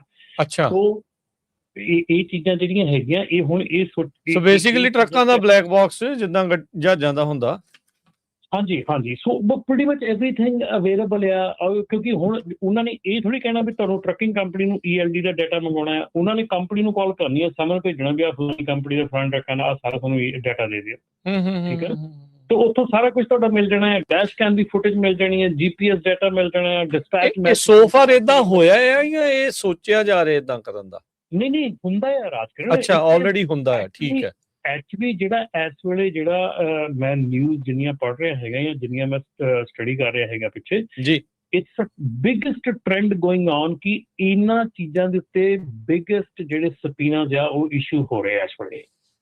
ਕਿ ਇਹ ਚੀਜ਼ਾਂ ਜਿਹੜੀਆਂ ਆ, ਠੀਕ ਆ, ਇਹ ਚੀਜ਼ਾਂ ਸਾਨੂੰ ਪ੍ਰੋਟੈਕਟ ਵੀ ਕਰਦੀਆਂ ਨਾਲ। ਇਹਦਾ ਮਤਲਬ ਇਹ ਨਹੀਂਗਾ ਕਿ ਤੁਸੀਂ ਇਹ ਚੀਜ਼ਾਂ ਨੂੰ ਯੂਜ਼ ਨਾ ਕਰੋ ਤਾਂ ਕਿ ਤੁਹਾਡਾ ਕੋਈ ਪ੍ਰੂਫ ਨਾ ਰਹੇ, ਨਹੀਂ, ਪਰ ਜਿੱਥੇ ਤੁਸੀਂ ਸਹੀ ਆ ਉੱਥੇ ਤੁਹਾਨੂੰ ਇਹ ਚੀਜ਼ਾਂ ਪ੍ਰੋਟੈਕਟ ਵੀ ਕਰਨੀਆਂ ਸਾਰੀਆਂ। ਹੁਣ ਦੇਖੋ ਕਈ ਹੁਣ ਅਸੀਂ ਜਿਹੜਾ ਸਾਡਾ ਫਿਊਲ ਕਾਰਡ ਆ, ਅਸੀਂ ਫਿਊਲ ਕਾਰਡ ਜਿਹੜਾ ਸਾਡਾ ਆ ਉਹ ਸਾਡੀ ELD ਦੇ ਨਾਲ ਅਟੈਚ ਹੋ ਜਾਂਦਾ, ਜਿਹੜਾ ਸਾਡਾ ਫਿਊਲ ਕਾਰਡ ਆ, ਠੀਕ ਆ। ਉਹਦਾ ਮਤਲਬ ਕੀ ਆ ਕਿ ਫਰਾਡ ਤੋਂ ਪ੍ਰੀਵੈਂਸ਼ਨ ਆ ਕਿ ਜੇ ਤੁਹਾਡੇ ਟਰੱਕ ਤੇ ਤੁਹਾਡਾ ਫਿਊਲ ਕਾਰਡ ਇੱਕ ਜਗ੍ਹਾ ਇਕੱਠੇ ਨਹੀਂ ਗਏ ਤੇ ਉਹ ਚੱਲ ਨਹੀਂ ਸਕਦੇ। ਮੰਨ ਲਓ ਵੀ ਤੁਹਾਡਾ ਫਿਊਲ ਕਾਰਡ ਕਿਸੇ ਨੇ ਚੋਰੀ ਕਰ ਲਿਆ, ਡਿੱਗ ਗਿਆ, ਜਾਂ ਕਿਸੇ ਨੇ ਸਕੈਮ ਕਰ ਲਿਆ, ਕੁਛ ਹੋ ਗਿਆ। ਮੰਨ ਲਓ ਜੇ ਉਹ ਬੰਦਾ ਕਿਸੇ ਹੋਰ ਜਗ੍ਹਾ ਤੇ ਤੁਹਾਡਾ ਟਰੱਕ ਤੇ ਤੁਹਾਡਾ ਓਰੀਜਨਲ ਫਿਊਲ ਕਾਰਡ ਕਿਸੇ ਹੋਰ ਜਗ੍ਹਾ ਤੇ, ਉਹ ਚੱਲਣਾ ਨਹੀਂ ਉੱਥੇ, ਠੀਕ ਹੈ ਨਾ। ਸੋ ਟੈਕਨੋਲੋਜੀ ਜਿਹੜੀ ਆ ਉਹ ਤੁਹਾਨੂੰ ਹੈਲਪ ਕਰਦੀ ਆ ਬਹੁਤ ਜਗ੍ਹਾ ਤੇ ਕਿ ਤੁਸੀਂ ਬਚ ਸਕੋ, ਫਰਾਡ ਤੋਂ ਬਚ ਸਕੋ, ਇੱਦਾਂ ਦੇ ਲਾਅ ਸੂਟਾਂ ਤੋਂ ਬਚ ਸਕੋ। ਹਾਂ, ਜੇ ਤੁਸੀਂ ਗਲਤ ਆ ਤੇ ਉੱਥੇ ਆਬਵੀਅਸਲੀ ਤੁਹਾਨੂੰ ਉਹਨੇ ਹਰਟ ਵੀ ਕਰਨਾ ਹੈ। ਜੀ ਜੀ ਬਿਲਕੁਲ। ਆਪਣੇ ਅਗਲੇ ਕਾਲਰ ਜੁੜੇ ਹੋਏ ਨੇ ਰਮਨ ਜੀ, ਅਭੀ। ਹਾਂਜੀ, ਸਤਿ ਸ਼੍ਰੀ ਅਕਾਲ ਅਭੀ ਜੀ। ਹਾਂਜੀ, ਸਤਿ ਸ਼੍ਰੀ ਅਕਾਲ ਜੀ। ਪੰਜਾਬੀ ਰੇਡੀਓ ਟੀਮ ਤੋਂ ਸੁਣਨ ਵਾਲੇ ਸਾਰੇ ਸਰਕਾਰ ਨੂੰ ਸਤਿ ਸ਼੍ਰੀ ਅਕਾਲ। ਸਤਿ ਸ਼੍ਰੀ ਅਕਾਲ ਜੀ। ਸਤਿ ਸ਼੍ਰੀ ਅਕਾਲ। ਹਾਂਜੀ, ਆਪਣੇ ਨਾਲ ਗੱਲ ਚੱਲ ਰਹੀ ਕੈਨੇਡੀਅਨ ਡਰਾਈਵਰ ਦੀ, ਜਾਂ ਜਿਹੜਾ ਕੈਨੇਡੀਅਨ ਡਰਾਈਵਰ ਹੈਗਾ, ਮੇਰੀ ਵੈਸੇ ਨਾ ਬਾਰਡਰ ਤੇ ਮੈਂ ਪਹਿਲਾਂ ਚੱਲਦਾ ਹੁੰਦਾ ਕੈਨੇਡਾ ਨੂੰ, ਔਰ ਜਿਹੜੀ ਹੁੰਦੀ ਹੈ ਕ੍ਰੋਸ ਕਰਦੇ ਹੈਗੇ ਆਪਣਾ ਜਿਹੜਾ ਏਜੰਟ ਬੈਠੇ ਹੁੰਦੇ ਤੁਹਾਨੂੰ ਕ੍ਰੋਸ ਕਰਨ ਦਿੰਦੇ। ਉਹਨਾਂ ਮੇਰੀ ਗੱਲ ਹੋਈ ਸੀ, ਉਹ ਕਹਿੰਦੇ ਸੀਗੇ ਵੀ ਜਿਹੜਾ ਕੈਨੇਡੀਅਨ ਡਰਾਈਵਰ ਆਉਂਦਾ ਜੋ ਵੀ ਹੈਗਾ ਉਹ ਤਾਂ ਹੈਗਾ ਗੈਰ ਕਾਨੂੰਨੀ ਹੈਗਾ, ਵੀ ਇੱਥੇ ਆ ਕੇ ਲੋਡ ਚੁੱਕ ਕੇ ਇੱਥੇ ਲਾਈ ਜਾਂਦਾ ਹੈਗਾ ਆ। ਪਰ ਜਿਹੜੇ ਇੱਕ ਸਰੋਤੇ ਹੁਣ ਦੱਸ ਕੇ ਵੀ ਗਏ ਨਾ, ਜਿੱਦਾਂ ਫੋਰਨ ਦੇ, ਜਿੱਦਾਂ ਇੱਥੇ ਫੋਰਨ ਦੀ ਕੰਪਨੀਆਂ ਇੱਥੇ ਆ ਕੇ US ਡਰਾਈਵਰ ਨੂੰ ਹਾਇਰ ਕਰਕੇ ਤੇ ਇੱਥੇ ਕੰਮ ਕਰਾਈ ਜਾਵੇ। ਉਹਦੇ ਵਿੱਚ ਸਰਟਨ ਕੰਡੀਸ਼ਨ ਹੁੰਦੀਆਂ ਆ, ਉਹ ਵੀ ਉਹਦਾ ਬੇਸ ਵਗੈਰਾ ਇੱਥੇ ਹੋਣਾ ਚਾਹੀਦਾ ਕੰਪਨੀ ਦਾ, ਪਰ ਇੱਕ ਲਿਮਿਟ ਤੱਕ ਕੰਮ ਹੁੰਦਾ। ਜਿੱਦਾਂ ਵੀ ਇਹ ਨਹੀਂ ਹੈਗਾ ਵੀ ਹੁਣ ਹਰ ਇੱਕ, ਜਿੱਦਾਂ ਆਪਣਾ US ਦੀਆਂ ਸਟੇਟਸ ਅਲੱਗ-ਅਲੱਗ ਹੈਗੀਆਂ। ਜਿੱਦਾਂ ਤੁਸੀਂ ਜੇ ਕੈਲੀਫੋਰਨੀਆ ਵਿੱਚ ਰਹਿੰਦੇ ਆ ਤਾਂ ਕੈਲੀਫੋਰਨੀਆ ਦੇ ਵਿੱਚ ਚੁੱਕ ਕੇ ਕੈਲੀਫੋਰਨੀਆ ਦਾ ਰੈਜ਼ੀਡੈਂਟ ਜਿਹੜਾ ਉਹ ਲੋਡ ਲਾ ਸਕਦਾ ਆ ਕੈਲੀਫੋਰਨੀਆ ਦੇ ਵਿੱਚ, ਪਰ ਕੈਲੀਫੋਰਨੀਆ ਦਾ ਰੈਜ਼ੀਡੈਂਟ ਦੂਜੀ ਸਟੇਟ ਦੇ ਵਿੱਚ ਜਾ ਕੇ ਉੱਥੋਂ ਉਸੇ ਸਟੇਟ ਤੋਂ ਚੱਕ ਕੇ ਉਸੇ ਸਟੇਟ ਦੇ ਵਿੱਚ ਲੋਡ ਨਹੀਂ ਲਾ ਸਕਦਾ। ਉਹਦੇ ਪਿੱਛੇ ਰੀਜ਼ਨ ਇਹ ਹੁੰਦਾ ਉਹ ਜਿਹੜੀ ਉਹਨਾਂ ਦੀ ਲੋਕਲ ਡੋਮੈਸਟਿਕ ਇਕਨੋਮੀ ਹੁੰਦੀ ਇਹਨਾਂ ਨੂੰ ਅਫੈਕਟ ਕਰਦਾ। ਇਸ ਤਰ੍ਹਾਂ ਜਿੱਦਾਂ ਮਤਲਬ US ਦਾ ਡਰਾਈਵਰ ਹਾਇਰ ਕਰਕੇ ਬਾਹਰਲੀ ਕੰਪਨੀਆਂ, ਜਿੱਦਾਂ ਤਾਂ ਹੁਣ ਸਾਰਾ ਪੂਰੇ ਵਰਲਡ ਦੇ ਵਿੱਚ ਲੋਕ ਬਹੁਤ ਬੈਠੇ ਆ, ਰਿਚ ਲੋਕ ਬੈਠੇ ਹੈਗੇ, ਤੇ ਇੱਥੇ ਆ ਕੇ ਟਰੱਕਿੰਗ ਕੰਪਨੀ ਖੋਲ ਕੇ ਇੱਥੇ ਦਾ ਸਾਰਾ ਪੈਸਾ ਟ੍ਰੇਨ ਕਰਕੇ ਲਿਜਾ ਸਕਦੇ ਹੈਗੇ ਆ। ਪਰ ਸਰਟਨ ਕੰਡੀਸ਼ਨ ਹੁੰਦੀਆਂ ਐਲੀਜੀਬਿਲਿਟੀ ਦੇ ਹਿਸਾਬ ਨਾਲ, ਉਹਦੇ ਹਿਸਾਬ ਨਾਲ ਤੁਸੀਂ ਕਰ ਸਕਦੇ ਆ, ਪਰ ਇੰਨਾ ਜ਼ਿਆਦਾ ਨਹੀਂ ਹੈਗਾ। ਜੇਕਰ ਵੀ ਜਿਹੜਾ ਮਰਜ਼ੀ ਇੱਥੇ ਆ ਕੇ ਆਪਣਾ ਜਿੰਨਾ ਮਰਜ਼ੀ ਤੁਸੀਂ ਕੰਮ ਕਰ ਲਓ। ਅਗਰ ਜਿਹੜਾ ਕੈਨੇਡੀਅਨ ਡਰਾਈਵਰ ਫੜਿਆ ਜਾਂਦਾ ਹੈਗਾ, ਇਹ ਜ਼ਰੂਰ ਹੈਗਾ ਵੀ ਉਹਨਾਂ ਨੂੰ ਉਹ ਮਤਲਬ ਵੀ ਮੰਨ ਲਓ ਵੀ ਹੁਣ ਡਰਾਈਵਰ ਨੂੰ ਕੰਪਨੀ ਕੰਮ ਕਰਵਾ ਰਹੀ ਆ ਔਖੇ ਸੌਖੇ ਹੋ, ਜਿੱਦਾਂ ਉਹ ਡਰਾਈਵਰ ਕਰੀ ਜਾ ਰਿਹਾ, ਪੈਸੇ ਦੇ ਰਿਹਾ, ਵੱਧ ਪੈਸੇ ਦੇ ਰਹੇ ਆ, ਪਰ ਇਨ ਕੇਸ ਡਰਾਈਵਰ ਫੜਿਆ ਜਾਂਦਾ ਹੈਗਾ ਆ, ਉਹਦੇ ਵਿੱਚ ਉਹਦੀ ਜਿਹੜੀ ਪਨਿਸ਼ਮੈਂਟ ਆ ਡਰਾਈਵਰ ਨੂੰ ਜ਼ਿਆਦਾ ਭੁਗਤਣੀ ਪੈ ਸਕਦੀ ਹੈ। ਵੀ ਜੇ ਹੁਣ ਕੈਨੇਡੀਅਨ ਡਰਾਈਵਰ ਹੈਗਾ ਉਹਨੂੰ ਹੋ ਨਹੀਂ ਸਕਦਾ, ਉਹਨੂੰ ਬੈਨ ਕਰ ਦੇਣਾ ਉਹਨਾਂ ਨੇ ਪਰਮਾਨੈਂਟਲੀ ਵੀ ਇੱਥੇ ਤੁਸੀਂ US ਐਂਟਰੀ ਨਹੀਂ ਕਰ ਸਕਦਾ ਮੁੜ ਕੇ ਦੁਬਾਰਾ, ਵੀ ਤੂੰ ਦੁਬਾਰਾ ਤੇਰਾ ਪੱਕਾ ਹੀ ਆਉਣਾ ਜਾਣਾ ਬੰਦ, ਚਾਹੇ ਪ੍ਰੋਗਰਾਮ ਹੈ ਚਾਹੇ ਕੁਛ ਵੀ ਹੈਗਾ, ਹੀ ਕੈਨਟ ਕੰਬੈਕ US। ਕਾਫੀ ਜ਼ਿਆਦਾ ਸਖਤੀ ਹੈਗੀ ਹੈ ਕਿਉਂਕਿ ਪਹਿਲੇ ਇਹਦੀ ਪੁੱਛਗਿੱਛ ਨਹੀਂ ਹੁੰਦੀ ਸੀ, ਪਰ ਇਹਨਾਂ ਦੀ ਹੁਣ ਜ਼ਿਆਦਾ ਡੀਪਲੀ ਇਹਨਾਂ ਜ਼ਿਆਦਾ ਇਹਦੀ ਇਨਵੈਸਟੀਗੇਸ਼ਨ ਚੱਲਦੀ ਪਈ ਹੈ ਤੇ ਉਹਦੇ ਵਿੱਚ ਉਹਦੇ ਅਕੋਰਡਿੰਗਲੀ ਇਹ ਚੀਜ਼ਾਂ ਨਿਕਲ ਕੇ ਬਾਹਰ ਆ ਗਈਆਂ। ਪਹਿਲਾਂ ਤੁਸੀਂ ਨੋਟਿਸ ਕਰਕੇ ਦੇਖਦੇ ਹੋਣੇ, ਪਹਿਲਾਂ ਕੋਈ ਪੁੱਛਦਾ ਨਹੀਂ ਹੁੰਦਾ ਤੇ ਐਰੀਜ਼ੋਨਾ ਦੇ ਲਾਗੇ ਹੁਣ ਸਾਰੇ ਜਦੋਂ ਬੰਦੇ ਫੜ ਹੋਏ ਆ ਉਹ ਹੁਣ ਸਪੈਸ਼ਲ ਧਿਆਨ ਦੇਣ ਲੱਗ ਪਏ ਹੈਗੇ ਵੀ ਇਹ ਬੰਦੇ ਨੂੰ ਚੈੱਕ ਕਰੋ ਵੀ ਕਿੱਥੋਂ ਆਇਆ, ਕਿੱਦਾਂ ਗਿਆ, ਬਾਤ ਵੀ ਕਰਦੇ। ਈਵਨ ਉਹ ਕਹਿੰਦੀ ਦੱਸਦੀ ਸੀਗੀ ਵੀ ਤੇ ਤੁਸੀਂ ਇੱਕ ਡਰਾਈਵਰ ਕਹਿੰਦੇ ਕੈਨੇਡੀਅਨ ਬਾਰਡਰ ਤੋਂ ਐਂਟਰ ਹੋ ਗਿਆ ਤੇ USA ਵਿੱਚ ਆ ਗਿਆ, ਉਹ ਕਿੰਨਾ ਚਿਰ ਰਹਿ ਕੇ ਗਿਆ, ਉਹ ਤੋਂ ਵੀ ਆਈਡੀਆ ਐਸਟੀਮੇਟ ਲਾਉਂਦੇ ਆ ਵੀ ਉਹਦੇ ਪਿੱਛੇ ਇਨਵੈਸਟੀਗੇਸ਼ਨ ਪਾਉਂਦੇ ਆ ਵੀ ਬੰਦਾ ਇੰਨੇ ਚਿਰ ਤੈਨੂੰ ਜਾਣਾ ਚਾਹੀਦਾ ਵੀ ਇਨਾ suppose to stay like 3 weeks like ਵੀ ਬਹੁਤ ਜ਼ਿਆਦਾ ਟਾਈਮ ਰਹਿ ਗਿਆ, ਇੰਨੇ ਟਾਈਮ ਦੇ ਵਿੱਚ ਇਹ ਬੰਦਾ ਰਿਟਰਨ ਕਰਨਾ ਚਾਹੀਦਾ। ਅਗਰ ਜ਼ਿਆਦਾ ਰਹਿ ਰਿਹਾ ਦੈਟ ਮੀਨ ਆਬਵੀਅਸਲੀ ਉਹ ਬਾਕੀ ਟਾਈਮ ਦੇ ਲਈ ਬਹੁਤ ਬਹੁਤ ਧੰਨਵਾਦ। ਥੈਂਕ ਯੂ ਸੋ ਮਚ ਜੀ। ਓਕੇ ਮਿਹਰਬਾਨੀ। ਸੋ ਰਾਜ ਜਿਹੜਾ ਉਹ ਚੀਜ਼ ਹੈਗੀ ਆ ਕਿ ਨੋ ਆ Canadian company can send their truck into US with the American driver in US cannot pick up a load within US. ਉਹ cabotage ਮੰਨਿਆ ਜਾਂਦਾ ਹੈ। So no, they cannot do that. ਮੈਂ ਟਾਈਮ ਤੇ ਮੈਂ ਰਿਸਰਚ ਕਰ ਰਿਹਾ ਸੀਗਾ। ਸੋ ਜੇ ਕੋਈ ਕੈਨੇਡੀਅਨ ਕੰਪਨੀ ਜਿਹੜੀ ਆ ਉਹ proper US domicile carrier operation establish ਕਰਦੀ ਹੈ US ਦੇ ਵਿੱਚ, it owns US operating authority, insurance, registration, compliance program, and hire an American driver, then they can do the load in US. But if merely they are just a trucking company who is crossing the border and hiring an American driver does not automatically authorize them to do loads. So je Toronto to Chicago hega, that's covered hega. Chicago ਤੋਂ Toronto covered ਹੈਗਾ, ਪਰ ਜੇ Chicago ਤੋਂ ਡੈਲਸ load ਲਾਇਆ ਹੈਗਾ ਉਹ ਨਹੀਂ covered. ਸੋ ਉਹਦੇ ਵਿੱਚ ਉਹ ਫਿਰ ਅਮਰੀਕਨ ਡਰਾਈਵਰ ਚਾਹੀਦਾ ਹੈ। ਨਹੀਂ ਉਹਦੇ ਵਿੱਚ ਉਹਦੇ ਕੋਲ ਕੋਈ ਵੀ ਡਰਾਈਵਰ ਹੈ, ਚਾਹੇ ਅਮਰੀਕਨ ਹੈ ਚਾਹੇ ਕੈਨੇਡੀਅਨ ਹੈ, ਉਹ they can not do that load. Authority ਜਿੰਨੀ ਦੇਰ ਤੱਕ ਉਹਨਾਂ ਕੋਲ ਹੈ ਨਹੀਂ ਆਪਰੇਟ ਕਰਨ ਦੀ। Yes, so it does not mean ਕਿ ਇਦਾਂ ਦਾ ਕੈਨੇਡੀਅਨ ਕੰਪਨੀਆਂ ਸਾਰੀਆਂ ਅਮਰੀਕਨ ਡਰਾਈਵਰ ਹਰ ਕਰਕੇ ਸਾਰਾ ਕੰਮ ਦੋਨੋਂ ਚੀਜ਼ਾਂ ਸਾਰੀਆਂ ਚੀਜ਼ਾਂ ਹੀ ਚਾਹੀਦੀਆਂ। ਮੇਨ ਆ ਵੀ ਪਹਿਲਾਂ ਅਥਾਰਟੀ ਚਾਹੀਦੀ ਆ ਉਹਨਾਂ ਨੂੰ। So ਜਿਹੜੇ caller ਸੀਗੇ, that was totally wrong. It is not merely depending upon a driver. It is depending upon a operating authority of the company. ਨਹੀਂ ਬਿਲਕੁਲ ਏਦਾਂ ਫਿਰ ਕੋਈ ਵੀ ਕੰਪਨੀ ਜਿਹੜੇ ਮਰਜ਼ੀ ਮੁਲਕ ਦੀ ਉਹ ਤੇ ਫਿਰ ਅਮਰੀਕਨ ਡਰਾਈਵਰ ਹਾਇਰ ਕਰੋ ਤੇ ਕੰਮ ਚਲਾਓ। ਇੱਥੇ ਕੋਈ ਰੂਲ ਰੈਗੂਲੇਸ਼ਨ ਫਿਰ ਉਹਨਾਂ ਕਹਿਣਾ ਸਾਡੇ ਤੇ ਫੋਲੋ ਨਹੀਂ ਹੁੰਦੇ, ਟੈਕਸ ਵੀ ਇੱਥੇ ਦੇਣਾ ਨਹੀਂ, ਫਿਰ ਉਹ ਕਈ ਚੀਜ਼ਾਂ ਤੋਂ ਉਹਨਾਂ ਦਾ ਬਚਾਅ ਜਿਹੜਾ ਹੋਣ ਦੀ ਉਹ ਕੋਸ਼ਿਸ਼ ਹੁੰਦੀ ਹੋਣੀ, ਪਰ ਇਹਨਾਂ ਨੇ ਵੀ ਰੱਖਿਆ ਹੈਗਾ ਜੀ। Thank you. ਇੱਕ ਰਮਨ ਜੀ ਇੱਕ ਨਿਊਜ਼ ਹੈਗੀ ਹੈ, ਆਪਾਂ ਨਹੀਂ ਡਿਸਕਸ ਕੀਤੀ ਹਜੇ। ਲੈਂਡ ਸਟਾਰ ਨੇ 35,000 ਟਰੱਕਿੰਗ ਕੰਪਨੀ ਨੂੰ ਆਪਣੀ ਲਿਸਟ ਚੋਂ ਬਾਹਰ ਕੱਢਿਆ। ਕਹਿੰਦੇ ਵੀ ਉਹਨਾਂ 2022 ਚ ਉਹਨਾਂ ਕੋਲ 1 ਲੱਖ ਦੇ ਕਰੀਬ ਸੀਗੀ ਲਿਸਟ, ਹੁਣ 64,600 ਰਹਿ ਗਈ ਆ। 35% ਡਰੋਪ ਕੀਤਾ ਕੰਪਨੀ ਨੇ, ਖਾਸ ਕਰਕੇ ਜਿਹੜੀਆਂ ਸਟ੍ਰਿਕਟ ਜਿਹੜੀਆਂ ਫਰੇਟ ਫਰਾਡ ਨੂੰ ਲੈ ਕੇ, ਕਾਰਗੋ ਥੈਫਟ ਨੂੰ ਲੈ ਕੇ, ਇਹ ਸਾਰਾ ਕੁਝ। ਸੋ ਇਹਦਾ ਕਾਫੀ ਜ਼ਿਆਦਾ ਕਹਿੰਦੇ ਅਸਰ ਪਊਗਾ। ਇਹ ਮੇਨ ਜਿਹੜੀ ਬ੍ਰੋਕਰ ਵਾਲਾ ਵਰਡਿਕਟ ਆਇਆ ਸੀ ਉਸ ਤੋਂ ਬਾਅਦ ਇਹਨਾਂ ਨੇ ਕੀਤਾ ਰਮਨ ਜੀ, ਫਿਰ ਉਹਦੇ ਕਾਰਨ ਕਰਕੇ ਕਿ ਕਿਉਂ ਇਹਨਾਂ ਨੇ ਇੰਨੇ ਕੱਢਤੇ ਵਿੱਚੋਂ? ਬਿਲਕੁਲ ਰਾਜਕਰਨ, ਇਹ ਅਸੀਂ ਪਿਛਲੇ ਵੀਕ ਪੰਜਾਬੀ ਟਰਕਿੰਗ ਮੈਗਜ਼ੀਨ ਦੇ ਵਿੱਚ ਵੀ ਪੂਰਾ ਆਰਟੀਕਲ ਪੰਜਾਬੀ ਦੇ ਵਿੱਚ ਲਾਇਆ ਸੀਗਾ। 40,000 ਦੇ ਕਰੀਬ ਜਿਹੜੀਆਂ ਕੈਰੀਅਰਸ ਹੈਗੇ ਆ ਜਿਹੜੇ ਉਹਨਾਂ ਨੇ ਆਪਣੇ ਇਸ ਡਾਟਾਬੇਸ ਦੇ ਵਿੱਚੋਂ ਬਾਹਰ ਕਰਤੇ ਆ। ਸੋ ਉਹਦਾ ਮੇਨ ਰੀਜ਼ਨ ਸਾਰਾ ਇਹ ਦਿੱਤਾ ਜਾ ਰਿਹਾ ਹੈਗਾ ਕਿ ਉਹ ਜਿਹੜੇ ਕੈਰੀਅਰਸ ਹੈਗੇ ਆ ਉਹ ਈਦਰ ਉਹ ਕੁਆਲੀਫਾਈ ਨਹੀਂ ਕਰਦੇ ਹੈਗੇ, ਈਦਰ ਉਹ ਉਹਨਾਂ ਦੇ ਕਿਸੇ ਨਾ ਕਿਸੇ ਰੀਜ਼ਨ ਦੇ ਵਿੱਚ ਉਹ ਹੈਗੇ ਕਿ ਜਿੱਥੇ ਉਹ ਮਤਲਬ ਬੇਸਿਕਲੀ ਉਹ ਕੁਆਲੀਫਾਈ ਨਹੀਂ ਕਰਦੇ ਹੈਗੇ। ਸੋ ਉਹ ਸਾਰਾ ਕੁਛ ਜਿਹੜਾ ਆ ਇਹ ਬਿਕੋਜ਼ ਆਫ C.H. ਰੋਬਿਨਸਨ ਵਾਲੇ ਕੇਸ ਦੇ ਕਰਕੇ ਜਿਹੜਾ ਆ ਇਹ ਹੋ ਰਿਹਾ ਹੈ। ਸੋ ਜਿਹੜਾ 600 ਮਿਲੀਅਨ ਵਾਲਾ ਵਰਡਿਕਟ ਆਇਆ ਹੈ, ਹਾਂਜੀ 600 ਮਿਲੀਅਨ ਵਾਲਾ ਵਰਡਿਕਟ ਆਇਆ, ਉਹਦੇ ਵਿੱਚ ਇਹ ਜਿਹੜਾ ਆ ਇਹਨਾਂ ਨੇ ਕ੍ਰਾਈਟੇਰੀਆ ਕੀ ਰੱਖਿਆ ਜਿਹੜੇ 40,000 ਕੱਢਣ ਦੇ ਲਈ ਰਮਨ ਜੀ, ਵੀ ਜਿਨ੍ਹਾਂ ਦੀ ਕੋਈ ਸੇਫਟੀ ਦੀ ਪ੍ਰੋਬਲਮ ਸੀਗੀ ਉਸ ਚੀਜ਼ ਨੂੰ ਲੈ ਕੇ ਉਹ ਚੀਜ਼ ਮੇਨ ਕਰਕੇ ਰੱਖਿਆ ਜਾਂ ਡਬਲ ਬ੍ਰੋਕਰੇਜ ਕਰਕੇ ਕੱਢਿਆ, ਕੀ ਕਰਕੇ ਕੱਢਿਆ ਇਹਨਾਂ ਨੂੰ? ਬਿਲਕੁਲ ਬਹੁਤ ਕ੍ਰਾਈਟੇਰੀਆ ਜਿਹੜੇ ਆ ਰੱਖੇ ਜਾ ਰਹੇ ਆ। ਫਰੇਟ ਫਰਾਡ ਜਿਹੜਾ ਹੈਗਾ ਵੱਧਦੇ ਜਿਹੜੇ ਹੁਣ ਦੇਖੋ ਜਿਹੜਾ ਇੱਕ ਫਰੇਟ ਦਾ ਕ੍ਰਾਈਟੇਰੀਆ ਫਰਾਡ ਦਾ ਹੈਗਾ, ਜੇ ਤੁਹਾਡਾ ਨਾਂ, ਤੁਹਾਡਾ ਕੈਰੀਅਰ, ਤੁਹਾਡਾ ਐਡਰੈਸ, ਤੁਹਾਡਾ ਫੋਨ ਨੰਬਰ ਕਿਸੇ ਵੀ ਫਰੇਟ ਫਰਾਡ ਦੇ ਵਿੱਚ ਪਿੱਛੇ ਜੁੜਿਆ ਆ ਤੇ ਤੁਹਾਨੂੰ ਪ੍ਰੋਬਲਮ ਆਊਗੀ। ਠੀਕ ਆ, ਜੇ ਤੁਹਾਡਾ ਕੈਰੀਅਰ ਜਿਹੜਾ ਆ ਉਹ ਕਿਸੇ ਵੀ ਕਿਸਮ ਦੇ ਨਾਲ ਕੰਪਲਾਇੰਸ ਦੇ ਵਿੱਚ ਨਹੀਂ ਠੀਕ ਹੈਗਾ। ਹੁਣ ਦੇਖੋ ਤੁਹਾਡਾ ਕੰਪਲਾਇੰਸ ਜਿਹੜਾ ਹੈਗਾ, ਕੰਪਲਾਇੰਸ ਦੇ ਵਿੱਚ ਦੋ ਚੀਜ਼ਾਂ ਮੇਜਰ ਹੈਗੀਆਂ। ਕੰਪਲਾਇੰਸ ਦੇ ਵਿੱਚ ਇੱਕ ਹੈਗਾ ਤੁਹਾਡਾ ਇਕੁਇਪਮੈਂਟ, ਦੂਜਾ ਤੁਹਾਡਾ ਹੈਗਾ ਡਰਾਈਵਰ। ਇਕੁਇਪਮੈਂਟ ਜੇ ਤੁਹਾਡਾ ਤੁਸੀਂ ਬਾਰ-ਬਾਰ ਤੁਸੀਂ ਸਕੇਲ ਤੇ ਪੁੱਲ ਹੋ ਰਹੇ ਆ, ਤੁਹਾਡਾ ਕੋਈ ਪਾਈਪ ਹੋ ਜਾਂਦਾ, ਕਦੀ ਤੁਹਾਡਾ ਕੋਈ ਟਾਇਰ ਆ ਜਾਂਦਾ, ਤੁਸੀਂ ਆਊਟ ਆਫ ਸਰਵਿਸ ਬਾਰ-ਬਾਰ ਹੋ ਰਹੇ out of service, that is a red flag ਕਿ ਤੁਹਾਨੂੰ ਮਤਲਬ ਕਿ ਕੋਈ ਵੀ ਜਿਹੜੇ ਬ੍ਰੋਕਰ ਆ ਉਹ ਤੁਹਾਨੂੰ ਆਊਟ ਆਫ ਦੇਅਰ ਲਿਸਟ ਕਰ ਸਕਦੇ ਆ। ਠੀਕ ਆ, ਉੱਧਰ ਦੂਜੇ ਬੰਨੇ ਹੁਣ ਆ ਗਿਆ ਡਰਾਈਵਰ। ਹੁਣ ਅੱਛਾ ਆਪਣੇ ਇਕੁਇਪਮੈਂਟ ਦੇ ਵਿੱਚ ਹੋਰ ਵੀ ਹੈ ਜਿਹੜਾ ਚਾਹੇ ਤੁਹਾਡਾ ਟਰੱਕ ਟ੍ਰੇਲਰ ਇਕੁਇਪਮੈਂਟ ਹੈਗਾ ਤੁਹਾਡਾ, ਚਾਹੇ ਉਹ ਆਪਣਾ ਹੈਗਾ ਆ ELD ਹੈਗੀ ਆ।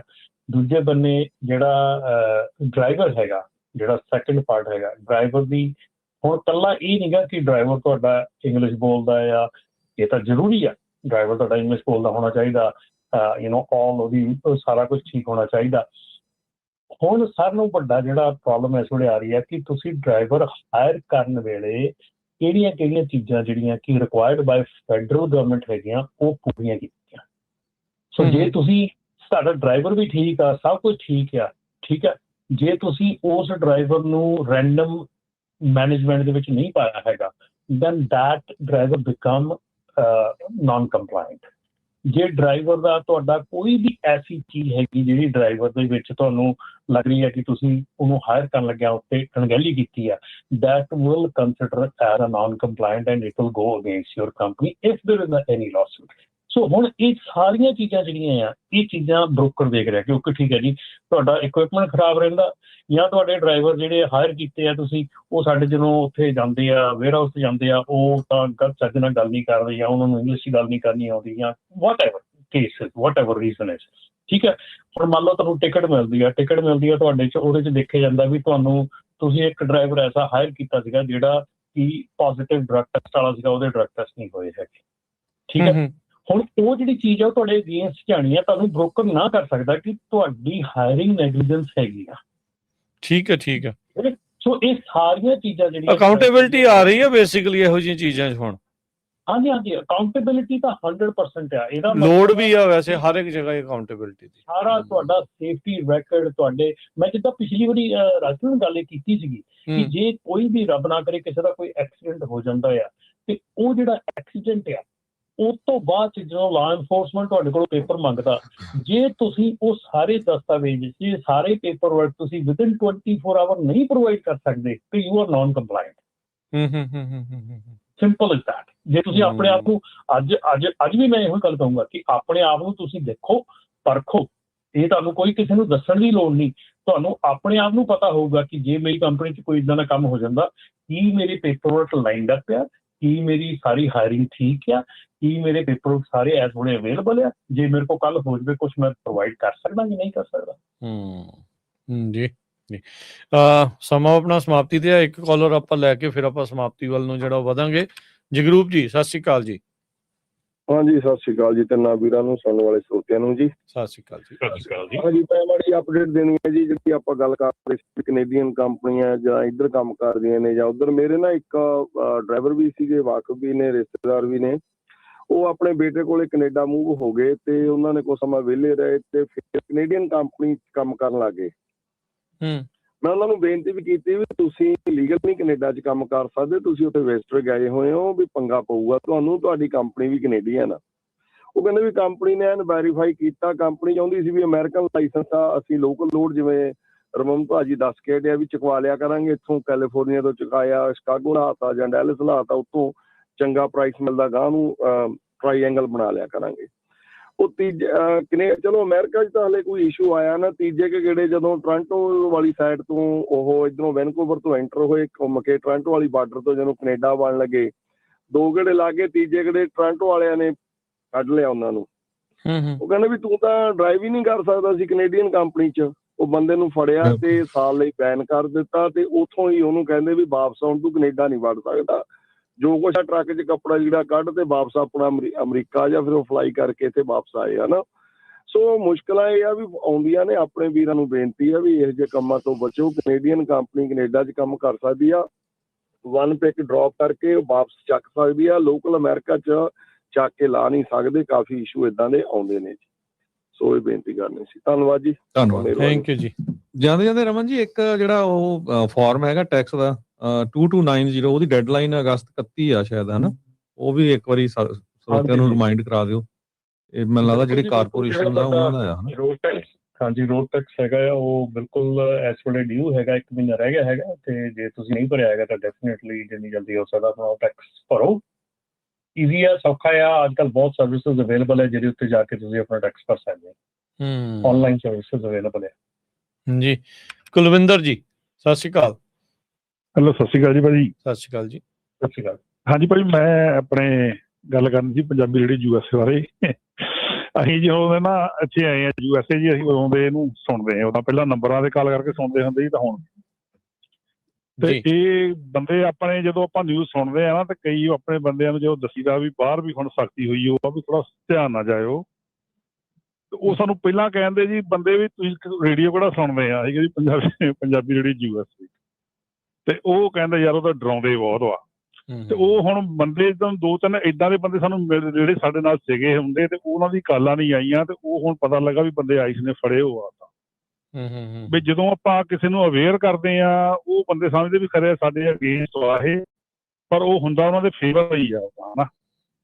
ਤੇ ਆਪਾਂ ਨੂੰ ਅਵੇਅਰ ਕਰਨਾ ਹੁੰਦਾ ਆ। ਇਹ ਖਬਰਾਂ ਜਿਹੜੀਆਂ ਅਪਲੋਡ ਕਰਦੇ ਆ, ਇਹ ਜੋ ਖਬਰਾਂ ਚੱਲਦੀਆਂ ਤੁਸੀਂ ਉਹੀ ਦੱਸਣੀਆਂ। ਵੀ ਜਿਹੜੀ ਆਪਣੇ ਬੰਦੇ ਇਹ ਵੀ ਆ ਵੀ ਜੇ ਕੋਈ ਗੱਲ ਕੋਈ ਸੱਚੀ ਦੱਸਦਾ ਤਾਂ ਉਹ ਸੁਣਨਾ ਵੀ ਨਹੀਂ ਚਾਹੁੰਦੇ, ਜਿਹੜੀ ਉਹਨਾਂ ਦੇ ਫੇਵਰ 'ਚ ਨਹੀਂ ਹੁੰਦੀ। ਤੇ ਦੂਜੀ ਗੱਲ ਆਪਣੇ ਰਮਨ ਢਿੱਲੋਂ ਭਾਜੀ ਬਾਰੇ ਆ ਵੀ ਇਹਨੀ ਸਾਡਾ ਬੱਚਾ ਸੀ ਜੀ ਇੱਕ, ਉਹਨੂੰ ਬੜੀ ਵਧੀਆ ਗਾਈਡ ਕੀਤਾ। ਉਹਦਾ ਸੈਪ ਦੀ ਪ੍ਰੋਬਲਮ ਆ ਗਈ ਸੀਗੀ, ਤੇ ਇਹਨੀ ਜਿੱਦਾਂ ਨਾ ਵੀ ਪ੍ਰੋਪਰ ਉਹਨੂੰ ਗਾਈਡ ਕੀਤਾ ਵੀ ਉਹ ਤਾਂ ਛੱਡ ਗਿਆ ਸੀ ਵੀ ਜੋਬ ਨਹੀਂ ਕਿਤੇ ਮਿਲਣੀ। ਤੇ ਦੂਜੀ ਉਹਨੂੰ ਪੋਜ਼ਿਟਿਵ ਉਹਦਾ ਆ ਗਿਆ ਸੀ, ਪਰ ਅਸੀਂ ਉਹਨੂੰ ਕਿਹਾ ਵੀ ਜੇ ਤੂੰ ਪੋਜ਼ਿਟਿਵ ਕਰਨਾ ਤੇ ਟਰੱਕ ਚਲਾਵੀ ਨਾ, ਤੇ ਜੇ ਚਲਾਉਣਾ ਹੈ ਤਾਂ ਮੁੜ ਕੇ ਕੰਮ ਕਰੀ ਨਾ। ਪਰ ਉਹ ਵਧੀਆ ਕੰਮ ਕਰ ਰਿਹਾ, ਉਹ ਵੀ ਰਮਨ ਭਾਜੀ ਢਿੱਲੋਂ ਦੀ ਹੈਲਪ ਦੇ ਨਾਲ ਜੀ। ਉਹ ਵੀ ਤੁਹਾਡਾ ਥੈਂਕ ਯੂ ਕਰਨਾ ਸੀ ਦੋਨਾਂ ਦਾ, ਤੁਹਾਡਾ ਪੰਜਾਬੀ ਰੇਡੀਓ USA ਦਾ ਵੀ ਤੇ ਆਪਣੇ ਰਮਨ ਢਿੱਲੋਂ ਭਾਜੀ ਦਾ ਵੀ। ਥੈਂਕ ਯੂ, ਸ਼ੁਕਰੀਆ ਵੀਰ ਜੀ। ਇੱਕ ਵਾਰੀ ਫੇਰ ਸਰੋਤਿਆਂ ਨੂੰ ਦੱਸਦੇ ਜਾਈਏ ਵੀ ਜਿਹੜਾ ਸਾਡਾ ਮੇਨ ਮਕਸਦ ਹੈ ਨਾ ਪੰਜਾਬੀ ਰੇਡੀਓ USA, ਆਪਣੀ ਕਮਿਊਨਿਟੀ ਨੂੰ ਅਵੇਅਰ ਕਰਨ ਦਾ। ਕਈ ਗੱਲਾਂ ਆਪਾਂ ਡਾਇਰੈਕਟ ਨਹੀਂ ਕਹਿ ਸਕਦੇ ਵੀ ਭਾਈ ਇੱਥੇ ਨਾ ਜਾਓ, ਆਹ ਨਾ ਜਾਓ, ਇੱਥੇ ਨਾਕਾ ਲੱਗਾ ਆ, ਆਹ ਹੋਇਆ ਆ। ਤੁਹਾਨੂੰ ਪਤਾ ਹੀ ਆ ਵੀ ਬੇ ਏਰੀਏ ਦੇ ਵਿੱਚ ਇੱਕ ਰੇਡੀਓ ਸਟੇਸ਼ਨ ਦੇ ਪਿੱਛੇ ਪਏ ਟਰੰਪ ਐਡਮਿਨਿਸਟ੍ਰੇਸ਼ਨ ਵਾਲੇ, ਕਿਉਂਕਿ ਕਿਤੇ ਰੇਡ ਪੈ ਰਹੀ ਸੀ ਆਈਸ ਦੀ, ਤੇ ਉਹਨਾਂ ਨੇ ਉਸੇ ਟਾਈਮ ਲਾਈਵ ਦੱਸਤਾ ਵੀ ਦੇਖੋ ਜੀ ਇੱਥੇ ਆਈਸ ਵਾਲੇ ਜਿਹੜੇ ਆ ਉਹ ਆਏ ਹੋਏ ਹੈਗੇ ਆ। ਸੋ ਸਾਡੇ ਬਹੁਤ ਸਾਰੇ ਸਰੋਤੇ ਕਾਲ ਕਰਦੇ, ਕੱਲ ਵੀ ਕਾਲ ਕੀਤੀ ਸੀ ਉਹਨਾਂ ਨੇ ਵੀ ਭਾਈ ਮੈਨੂੰ ਇੱਥੇ ਆਹ ਚੈੱਕ ਕੀਤਾ ਤੇ ਮੈਂ ਸਿਟੀਜ਼ਨ ਆ, ਮੇਰਾ ਉਹਨੇ ਆਹ ਪੁੱਛਿਆ। ਸੋ ਜੇ ਅਸੀਂ ਆਪਣੇ ਸਰੋਤੇ ਜਿਹੜੇ ਸਾਡੇ ਭੈਣ ਭਰਾ, ਅਸੀਂ ਨਹੀਂ ਚਾਹੁੰਦੇ ਵੀ ਕੋਈ ਕਿਸੇ ਤਰ੍ਹਾਂ ਡਿਪੋਰਟ ਹੋਵੇ, ਕਿਸੇ ਦਾ ਨੁਕਸਾਨ ਹੋਵੇ। ਸਾਡਾ ਮੇਨ ਮਕਸਦ ਇਹੀ ਆ ਵੀ ਤੁਸੀਂ ਆਪਣਾ ਪੇਪਰ ਵਰਕ ਸਹੀ ਰੱਖੋ। ਆਹ ਹੀ ਸਾਡਾ ਮੇਨ ਆਪਣੇ ਜਿਹੜੀ ਕੌਮ, ਆਪਣੀ ਕਮਿਊਨਿਟੀ ਆ ਉਹਨੂੰ ਦੱਸਣ ਦਾ ਹੈਗਾ। ਸੋ ਕਈਆਂ ਨੂੰ ਚੁੱਭਦਾ ਸੱਚ ਉਹ ਚੁੱਭਣਾ ਹੀ ਆ, ਪਰ ਰਿਐਲਿਟੀ ਜੋ ਆ ਉਹ ਬਿਲਕੁਲ ਸਹੀ ਆ। ਹਾਂ, ਜਾਂ ਸਾਡੀਆਂ ਕਾਲਾਂ ਓਪਨ ਆ ਵੀ ਕਦੇ ਵੀ ਤੁਸੀਂ ਕਾਲ ਕਰਕੇ ਸਾਨੂੰ ਆਨਲਾਈਨ ਦੱਸਿਓ ਵੀ ਹਾਂ ਆਹ ਖਬਰ ਜਿਹੜੀ ਸੀ ਤੁਸੀਂ ਝੂਠੀ ਦਿੱਤੀ ਸੀ। ਨਹੀਂ ਦੇਖੋ ਇਹਦੇ ਵਿੱਚ ਤਾਂ ਹੈ ਹੀ ਆ ਬਿਲਕੁਲ ਹਰਜੋਤ ਸਿੰਘ ਜੀ ਇਹ ਚੀਜ਼ਾਂ। ਨਾਲੇ ਹੁਣ ਦੇਖੋ ਬੰਦੇ ਉਹਨਾਂ ਨੂੰ ਹੀ ਹਰਜੋਤ ਸਿੰਘ ਜੀ, ਰਮਨ ਜੀ ਤਕਲੀਫ ਹੁੰਦੀ ਜਿਹੜੇ ਗਲਤ ਚੱਲਣਾ ਚਾਹੁੰਦੇ ਆ, ਜਿਹੜੇ ਉਹ ਕਹਿੰਦੇ ਵੀ ਅਸੀਂ ਗਲਤ ਕੰਮ ਕਰਦੇ ਰਹੀਏ ਤੇ ਸਾਨੂੰ ਕੋਈ ਰੋਕੇ ਨਾ, ਕੋਈ ਟੋਕੇ ਨਾ। ਉਹ ਨਹੀਂ ਚੱਲਦੀਆਂ ਇੱਦਾਂ ਦੀਆਂ ਜਿਹੜੀਆਂ ਚੀਜ਼ਾਂ। ਉਹ ਤੁਹਾਨੂੰ ਜਿਹੜੀ ਰਿਐਲਿਟੀ ਦੇ ਹਿਸਾਬ ਨਾਲ ਹੀ ਜਿਹੜਾ ਉਹ ਦੇਖਣਾ ਪੈਂਦਾ, ਚੱਲਣਾ ਪੈਂਦਾ ਆ। ਉਹਨਾਂ ਲੋਕਾਂ ਕਰਕੇ ਲੋਕਾਂ ਉਹਨਾਂ ਵੱਲ ਦੇਖ ਕੇ ਨਾ ਕਈ ਲੋਕ ਕਹਿੰਦੇ ਨਹੀਂ ਯਾਰ ਵਾਕਿਆ ਕੁਛ ਇੱਦਾਂ ਆ, ਪਰ ਉਹ ਲੋਕ ਗਲਤ ਚੱਲ ਰਹੇ ਹੁੰਦੇ। ਉਹਨਾਂ ਨੂੰ ਹੁੰਦਾ ਵੀ ਸਾਨੂੰ ਕੋਈ ਸੁਧਾਰੇ ਨਾ, ਵੀ ਅਸੀਂ ਇੱਦਾਂ ਹੀ ਜਿਹੜੇ ਉਹ ਚੱਲਦੇ ਰਹੀਏ। ਪਰ ਤੁਸੀਂ ਇੱਦਾਂ ਨਾ ਕਰੋ। ਹਰ ਇੱਕ ਦੀ ਉਹ ਚੀਜ਼ਾਂ ਹਰ ਇੱਕ ਨੇ ਵੱਖੋ ਵੱਖਰੇ ਢੰਗ ਦੇ ਨਾਲ ਆਪਣੀ ਜ਼ਿੰਦਗੀ ਦੇ ਵਿੱਚ ਵਿਚਰਨਾ ਹੁੰਦਾ, ਚੱਲਣਾ ਹੁੰਦਾ। ਕੰਪਲਾਇੰਸ ਦੇ ਵਿੱਚ ਲਾਅ ਦੇ ਨਾਲ ਮਿਲ ਕੇ ਚੱਲੂਗੇ ਤੇ ਫਾਇਦੇ 'ਚ ਹੀ ਰਹੋਗੇ। ਜੀ ਰਮਨ ਜੀ। ਬਿਲਕੁਲ ਜੀ, ਡੈਫੀਨੇਟਲੀ ਜਿਹੜੀ ਇਸ ਵੇਲੇ ਸਿਚੁਏਸ਼ਨ ਹੈਗੀ ਆ ਬਹੁਤ ਜ਼ਿਆਦਾ ਕ੍ਰਿਟੀਕਲ ਹੈਗੀ ਆ। ਜੇ ਆਪਾਂ ਇੱਥੇ ਕੋਈ ਵੀ ਚੀਜ਼ ਕਰਦੇ ਹੈਗੇ, ਕਈ ਵਾਰੀ ਠੀਕ ਆ, ਅਸੀਂ ਕਈ ਵਾਰੀ ਦੇਖੋ, ਅਸੀਂ ਸਪੈਸ਼ਲੀ ਰੇਡੀਓ 'ਤੇ ਜੇ ਗੱਲ ਕਰਨ ਮੈਂ ਆਉਣਾ, ਮੈਂ ਕੋਈ ਪੋਲੀਟੀਸ਼ੀਅਨ ਨਹੀਂ ਹੈਗਾ। ਸੋ ਪੋਲੀਟੀਸ਼ੀਅਨ ਜੇ ਹੁੰਦਾ ਤਾਂ ਮੈਂ ਤੁਹਾਨੂੰ ਵਧੀਆ ਵਧੀਆ ਚੰਗੀਆਂ ਚੰਗੀਆਂ ਸੋਹਣੀਆਂ ਸੋਹਣੀਆਂ ਗੱਲਾਂ ਕਰਕੇ ਦੱਸ ਦਿੰਦਾ ਵੀ ਆਹ ਵੀ ਲਾ ਮਾਫ ਹੋ ਜਾਣਾ, ਆਹ ਵੀ ਹੋ ਜਾਣਾ, ਆਹ ਵੀ ਹੋ ਜਾਣਾ। ਸੋ ਅਸੀਂ ਤੁਹਾਨੂੰ ਸਾਫ਼ ਸੱਚੀ ਤੇ ਸਿੱਧੀ ਗੱਲ ਕਹਿ ਰਹੇ ਹਾਂ। ਠੀਕ ਹੈ, ਸਾਫ਼ ਸੱਚੀ ਸਿੱਧੀ ਗੱਲ ਜਿਹੜੀ ਆ ਉਹ ਹਮੇਸ਼ਾ ਚੁਭਦੀ ਹੁੰਦੀ ਹੈ, ਕੌੜੀ ਲੱਗਦੀ ਹੁੰਦੀ ਹੈ, ਪਰ ਤੁਹਾਡੇ ਬੈਨੀਫਿਟ ਲਈ ਹੁੰਦੀ ਹੈ, ਉਹ ਤੁਹਾਡੇ ਨੁਕਸਾਨ ਲਈ ਨਹੀਂ ਹੁੰਦੀ। ਐਂਡ ਡੈਫੀਨੇਟਲੀ ਜਿੱਦਾਂ ਭਾਜੀ ਉਹਨਾਂ ਨੇ ਕਾਲ ਕਰਕੇ ਹੁਣੇ ਦੱਸਿਆ ਕਿ ਉਹਨਾਂ ਦੇ ਜਿਹੜਾ ਬੇਟੇ ਦਾ ਸੀਗਾ, ਸੈਫ ਦਾ ਸੀਗਾ, ਹੀ ਵਾਜ਼ ਆਲਮੋਸਟ ਗੇਵ ਅਪ ਕਿ ਮੇਰੇ ਕੋਲ ਬਈ ਮੈਂ ਨਹੀਂ ਚਲਾ ਸਕਦਾ। ਠੀਕ ਹੈ ਨਾ। ਜਦੋਂ ਤੁਸੀਂ ਸਾਨੂੰ ਕਾਲ ਕਰਦੇ ਹੋ, ਜੇ ਹੁਣ ਮੇਰੇ ਨਾਲ ਕੱਲ ਵੀ ਮੈਨੂੰ ਕਾਫੀ ਇੱਕ ਬੰਦੇ ਦੀ ਮੋਟਰਸ ਦੇ ਲਈ ਮੈਸੇਜ ਆ ਰਹੇ ਸੀਗੇ ਹੈ ਨਾ, ਤੇ ਉਹ ਜਦੋਂ ਮੈਂ ਉਹਨੂੰ ਗੱਲ ਕਰ ਰਿਹਾ ਤੇ ਮੈਨੂੰ ਕਹਿੰਦਾ ਵੀ ਸਿੱਧੀ ਤਰ੍ਹਾਂ ਗੱਲ ਕਰੋ ਜੀ। ਕਹਿੰਦਾ ਜੇ ਤੁਸੀਂ ਹੈਲਪ ਕਰ ਸਕਦੇ ਆ ਕਰੋ, ਨਹੀਂ ਕਰ ਸਕਦੇ ਸਿੱਧੀ ਤਰ੍ਹਾਂ ਨਾ ਕਰ ਦਿਓ। ਮੈਂ ਕਿਹਾ ਭਾਜੀ ਮੈਂ ਤੁਹਾਨੂੰ ਨਹੀਂ ਕਾਲ ਕੀਤੀ, ਤੁਸੀਂ ਮੈਨੂੰ ਕਾਲ ਕੀਤੀ ਹੈਲਪ ਲੈਣ ਵਾਸਤੇ। ਹੈਲਪ ਇੱਦਾਂ ਨਹੀਂ ਲਈ ਸੀ ਜਿੱਦਾਂ ਤੁਸੀਂ ਕਹਿ ਰਹੇ ਮੈਨੂੰ। ਤੁਸੀਂ ਗਲਤੀ ਕੀਤੀ ਹੈ, ਤੁਸੀਂ ਡਬਲ ਬ੍ਰੋਕਰਿੰਗ ਕੀਤੀ ਆ। ਡਬਲ ਬ੍ਰੋਕਰਿੰਗ ਕਰਨ ਕਰਕੇ ਤੁਹਾਡੇ ਨਾਂ ਤੇ ਰਿਪੋਰਟ ਪੈ ਗਈ ਆ। ਹੁਣ ਤੁਹਾਨੂੰ ਲੋੜ ਨਹੀਂ ਮਿਲ ਰਹੀ, ਤੁਸੀਂ ਗਲਤੀ ਨਹੀਂ ਮੰਨ ਰਹੇ। ਠੀਕ ਹੈ, ਤੁਸੀਂ ਪਹਿਲੀ ਗੱਲ ਤਾਂ ਗਲਤੀ ਨਹੀਂ ਮੰਨ ਰਹੇ। ਤੁਸੀਂ ਕਹਿ ਰਹੇ ਜੀ ਮੈਨੂੰ ਪਤਾ ਨਹੀਂ ਸੀ ਕੋਈ ਮੇਰੇ ਨਾਂ ਤੇ, ਮੇਰਾ ਫਰੈਂਡ ਮੇਰੇ ਨਾਂ ਤੇ ਲੋੜ। ਮੈਂ ਕਿਹਾ ਨਹੀਂ, ਤੁਹਾਨੂੰ ਸਭ ਪਤਾ ਸੀ, ਤੁਸੀਂ ਪੈਸੇ ਬਣਾਉਂਦੇ ਸੀ, ਵਿੱਚੋਂ ਸਭ ਕੁਛ ਕਰਦੇ ਸੀ। So you are enjoying that life, ਪਰ now that life is gone. So ਮੈਂ ਤੁਹਾਨੂੰ ਸਾਫ਼ ਸਿੱਧੀ ਗੱਲ ਪੁੱਛ ਰਿਹਾ ਕਿ ਡਿਡ ਯੂ ਮੇਡ ਦਾ, ਮਤਲਬ ਤੁਹਾਨੂੰ ਪਤਾ ਸੀ ਇਸ ਸਾਰੀ ਗੱਲ ਦਾ? ਨਹੀਂ ਤੁਸੀਂ ਜੇ ਹੈਲਪ ਕਰਨੀ ਕਰੋ। ਮੈਂ ਕਿਹਾ ਯਾਰ ਹੈਲਪ ਲੈਣ ਦਾ ਵੀ ਤਰੀਕਾ ਹੁੰਦਾ। ਹੈਲਪ ਅਸੀਂ ਰੈਡੀ ਬੈਠੇ ਹੈਲਪ ਕਰਨ ਨੂੰ, ਪਰ ਤੁਸੀਂ ਵੀ ਤਾਂ ਆਪਣੀ ਜ਼ਿੰਮੇਵਾਰੀ ਸਮਝੋ ਨਾ। ਹੁਣ ਜਿਹੜੇ ਇਹ ਬੱਚੇ ਦੀ ਗੱਲ ਕਰਦੇ ਆ, ਉਹ ਹੈਲਪ ਲੈਣ ਲਈ ਰੈਡੀ ਸੀਗਾ। ਉਹ ਕਹਿੰਦਾ ਮੈਂ ਰੈਡੀ ਹਾਂ, ਪਰ ਮੈਨੂੰ ਸਮਝ ਨਹੀਂ ਆ ਰਹੀ ਕਰਨਾ ਕਿੱਦਾਂ ਹੈ। ਠੀਕ ਹੈ ਨਾ। ਸੋ ਇਹ ਚੀਜ਼ ਹੁੰਦੀ ਹੈ ਜਦੋਂ ਤੁਸੀਂ ਸਾਨੂੰ ਕਾਲ ਕਰਦੇ ਆ, ਜੇ ਅਸੀਂ ਅੱਗਿਓਂ ਤੁਹਾਨੂੰ ਕੋਈ ਮਤਲਬ ਕਿ ਸਵਾਲ ਇੱਦਾਂ ਦੇ ਪੁੱਛਦਾ ਆ ਮੈਂ, ਉਹਦਾ ਮਤਲਬ ਇਹ ਹੁੰਦਾ ਵੀ I am just trying to see ਕਿ ਤੁਸੀਂ ਸਹੀ ਆ। ਜੇ ਮੈਂ ਤੁਹਾਡਾ ਕੇਸ ਅੱਗੇ ਲੈ ਕੇ ਜਾਣਾ ਆ, ਕੱਲ ਮੈਨੂੰ ਅੱਗਿਓਂ ਤਾਂ ਨਹੀਂ ਮੇਰੇ ਕੰਨਾਂ ਤੇ ਇੱਕ ਵੱਜਣੀ ਹੈ ਭਾਈ ਤੂੰ ਕਿਹਨੂੰ ਚੱਕ ਕੇ ਲਾਏ ਆ। ਠੀਕ ਹੈ ਨਾ। ਸੋ ਇਹ ਚੀਜ਼ ਜਿਹੜੀ ਆ ਇਹ ਠੀਕ ਆ। ਚਲੋ ਅਸੀਂ ਨਹੀਂ ਕਹਿੰਦੇ ਕਿ ਨਾਕੇ ਲੈਂਦੇ ਆ ਵੀ ਤੁਸੀਂ ਇਹ ਜ਼ਰੂਰੀ ਕਰੋ, ਪਰ ਇਹ ਹੁੰਦਾ ਕਿ ਜਿਹੜੀਆਂ ਚੀਜ਼ਾਂ, ਜਿਹੜੀਆਂ ਗੱਲਾਂ ਸੱਚਾਈ ਆ, ਜਿਹੜੀਆਂ ਗੱਲਾਂ ਸੱਚੀਆਂ ਆ, ਉਹ ਚੁੱਭਦੀਆਂ ਹੁੰਦੀਆਂ। ਐਂਡ ਆਈ ਥਿੰਕ ਕਿ ਆਪਾਂ ਤਾਂ ਆਪਣਾ ਕੰਮ ਕਰ ਰਹੇ ਹੈਗੇ ਆ। ਜਿਹੜੇ ਵੀ ਬੰਦੇ ਹੈਗੇ ਆ, I think there is plenty of people that they take advantage of it. ਜੇ ਕੋਈ ਨਹੀਂ ਲੈਣਾ ਚਾਹੁੰਦਾ ਤੇ ਉਹਨਾਂ ਦੀ ਮਰਜ਼ੀ ਆ, ਪਰ ਡੈਫੀਨੇਟਲੀ ਇੱਕ ਗੱਲ ਤੇ ਸੱਚੀ ਆ ਰਾਜਨ, ਪਰ ਸੁਣਦੇ ਸਾਰੇ ਹੀ ਆ। ਚਲੋ ਸੁਣਦੇ ਸਾਰੇ ਆ, ਬਹੁਤ ਮਿਲਦੇ ਸਾਨੂੰ, ਕਹਿੰਦੇ ਵੀ ਭਾਜੀ ਥੈਂਕ ਯੂ ਤੁਹਾਡਾ, ਵੀ ਤੁਸੀਂ ਇਸ ਟਾਈਮ ਤੇ ਸਹੀ ਦੱਸਤਾ ਸੀ, ਅਸੀਂ ਬਚ ਗਏ ਨਹੀਂ ਗਏ। ਨਹੀਂ ਭਾਜੀ ਉਹ ਨਹੀਂ ਜਿਹੜੇ ਲਾਈਕ ਨਹੀਂ ਕਰਦੇ ਸੁਣਦੇ ਉਹ ਵੀ। ਹਾਂਜੀ ਨਹੀਂ ਫਿਰ ਇਨਫੋਰਮੇਸ਼ਨ ਤਾਂ ਫਿਰ ਹੁਣ ਸੱਚੀ ਤਾਂ ਫਿਰ ਮਿਲਣੀ ਹੈ ਨਾ, ਉਹ ਲੈਣੀ ਹੈ ਕਿਸੇ ਪਾਸੋਂ, ਉਹ ਫਿਰ ਉਹ ਆਪਾਂ ਪ੍ਰੋਵਾਈਡ ਕਰਨੀ ਹੈ। ਉਹ ਚਲੋ ਮਹਾਰਾਜ ਦੀ ਕਿਰਪਾ ਨਾਲ ਇਦਾਂ ਹੀ ਚੱਲਦਾ ਰਵੇ ਤੇ ਵਧੀਆ ਹੈ। ਨਹੀਂ ਆਪਾਂ ਕੋਸ਼ਿਸ਼ ਕਰਦੇ ਹਾਂ। ਹਾਂਜੀ ਥੈਂਕ ਯੂ ਸਾਰਿਆਂ ਦਾ ਹੀ ਥੈਂਕ ਯੂ, ਧੰਨਵਾਦ ਸਾਰਿਆਂ ਨੂੰ। ਔਰ ਕੋਸ਼ਿਸ਼ ਕਰਦੇ ਹਾਂ ਵੀ ਜਿੰਨੀ ਵੱਧ ਤੋਂ ਵੱਧ ਹੈਲਪ ਕਰ ਸਕੀਏ, ਜਿੰਨੀ ਵੀ ਹੋ ਸਕਦੀ ਹੈ ਉਹ ਕਰਾਂਗੇ। ਬਿਲਕੁਲ।